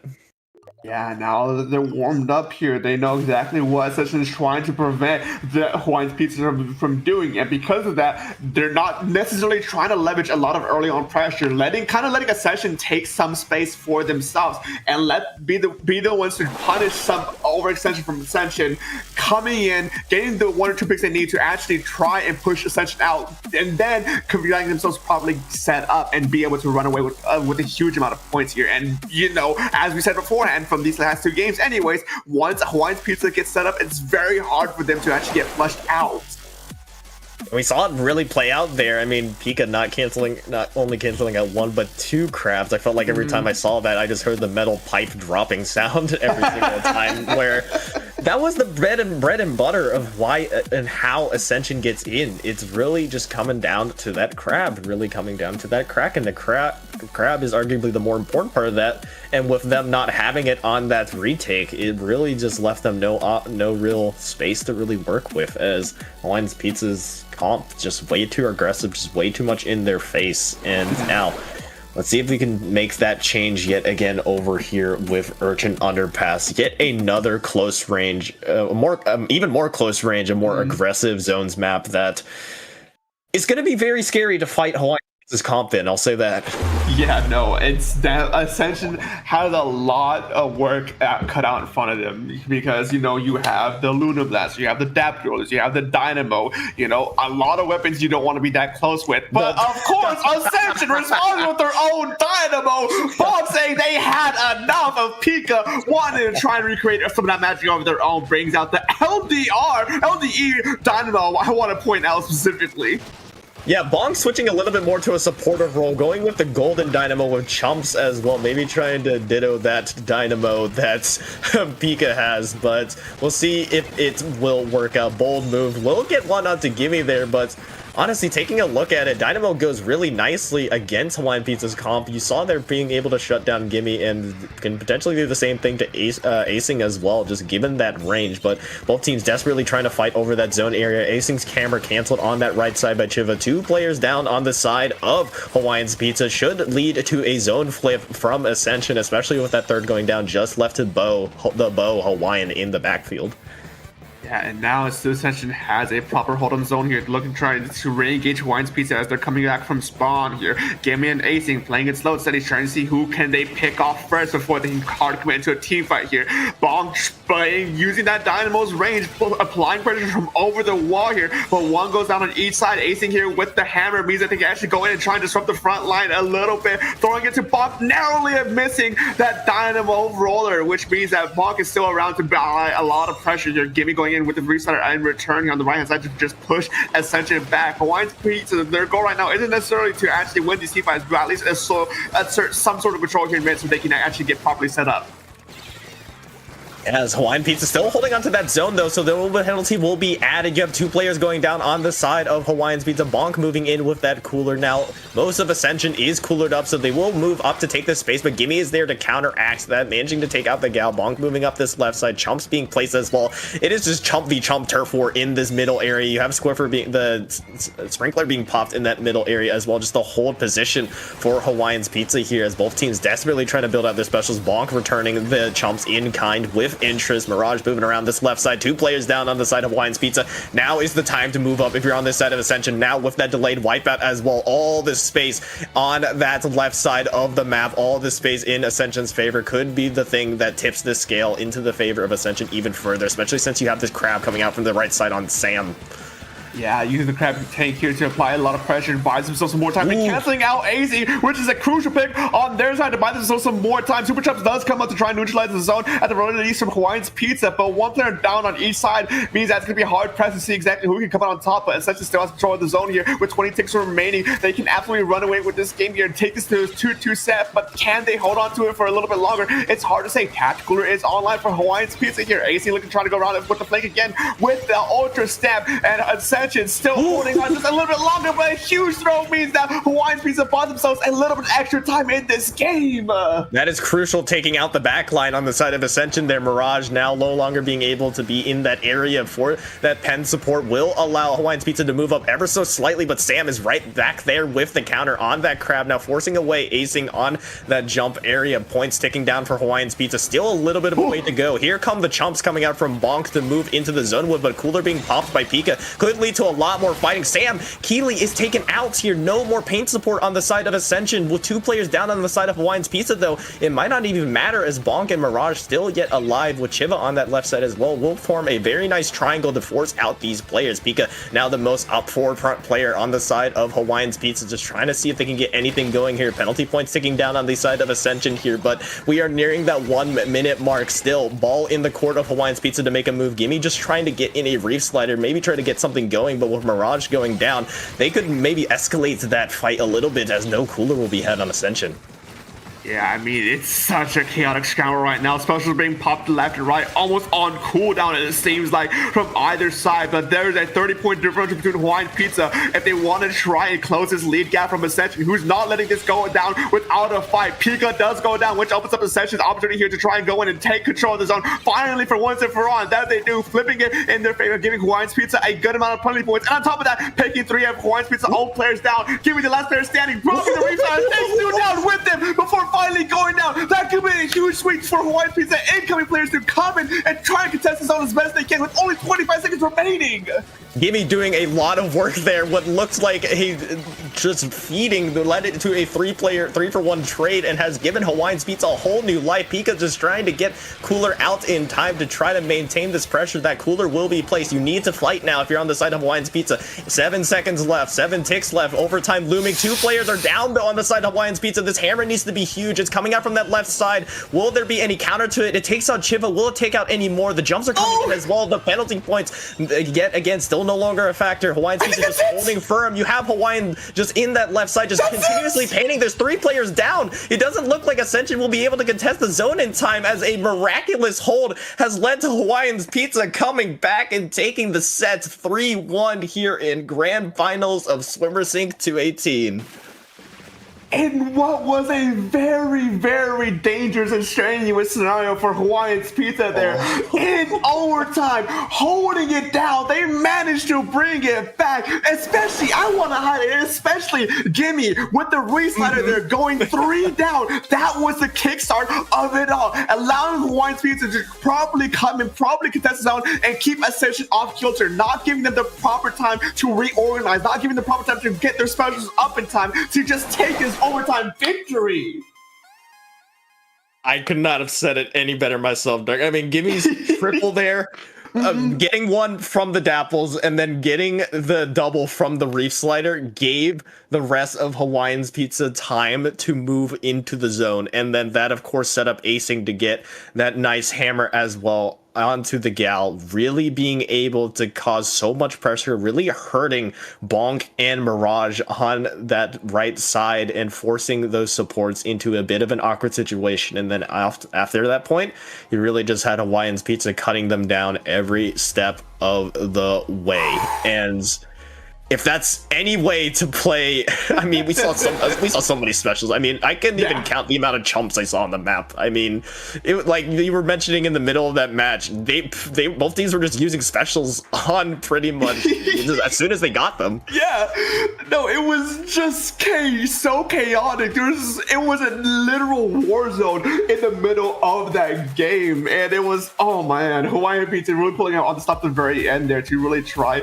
and say like, no, we got this, just give us the time we need to actually get our engine going. And once it got set up there, essentially was just kind of hard beat to actually be able to break through that wall. And at the end of the day, unfortunately, just came up short as they were just one by one picked off at the very end there. So huge congratulations to Hawaiian Pizza there for your whole run today, taking Ascension down at Grand Finals here. A good run on you guys. And Ascension, may not have been the result you wanted, but Grand Finals and SOS is still always something to be proud of. Yes, and congratulations to Blue Gem Karambit as well for getting the 3-0 sweep over 33 XPJP. That will wrap out your top 3 with Blue Gem Karambit being your 3rd place, Ascension being your 2nd place, and Hawaiian's Pizza being your champs. Congratulations to those top 3 teams being placed here in Swimmer Sync 218. Of course, though, that will wrap things up here for us on IPL Stream. Like always, like the previous 217 times, we'll be signing out, but of course, Dark, where can the people find you? You can find me on most social media websites at SPF Dog. But more often than not, you most likely hear my voice across the multiple organizations we have here in the community. I'm a big-time commentator these days. But on top of all that as well, head TO for Don't Flounder the Function, staff for Anarchy Nova. I'm going to be attending a H-Town Splashdown. I'm all over the land map this land season. And Rocket, what about you, buddy? Yeah, you can find me at Rocket1 on Blue Sky. You can find me just like Dark pretty much everywhere in every single organization. If there's a tournament, chances are I may be there. You'll also see me at H-Town Splashdown if you're going to the number 7th one here coming up in April. That reminds me as well, speaking of lands, LS or LCS, excuse me. I cannot speak. There's a lot of abbreviations that start with L, all right? Give me a break. But LCS, Land Championship Showdown 2026 edition. Like we mentioned previously, be on the lookout for Splatoon tourney. I believe a couple of the qualifiers have already concluded, but a lot more to come as well. I believe still 75% of the land still to go in terms of who will qualify. This time 12 teams will be participating. So if you want to find out more, go check out Splatoon tourney socials. But I think that will do it for us here. Shout out to Justin for our wonderful streamer as always, and we will see you in the next time for Swimmer Sync number 219.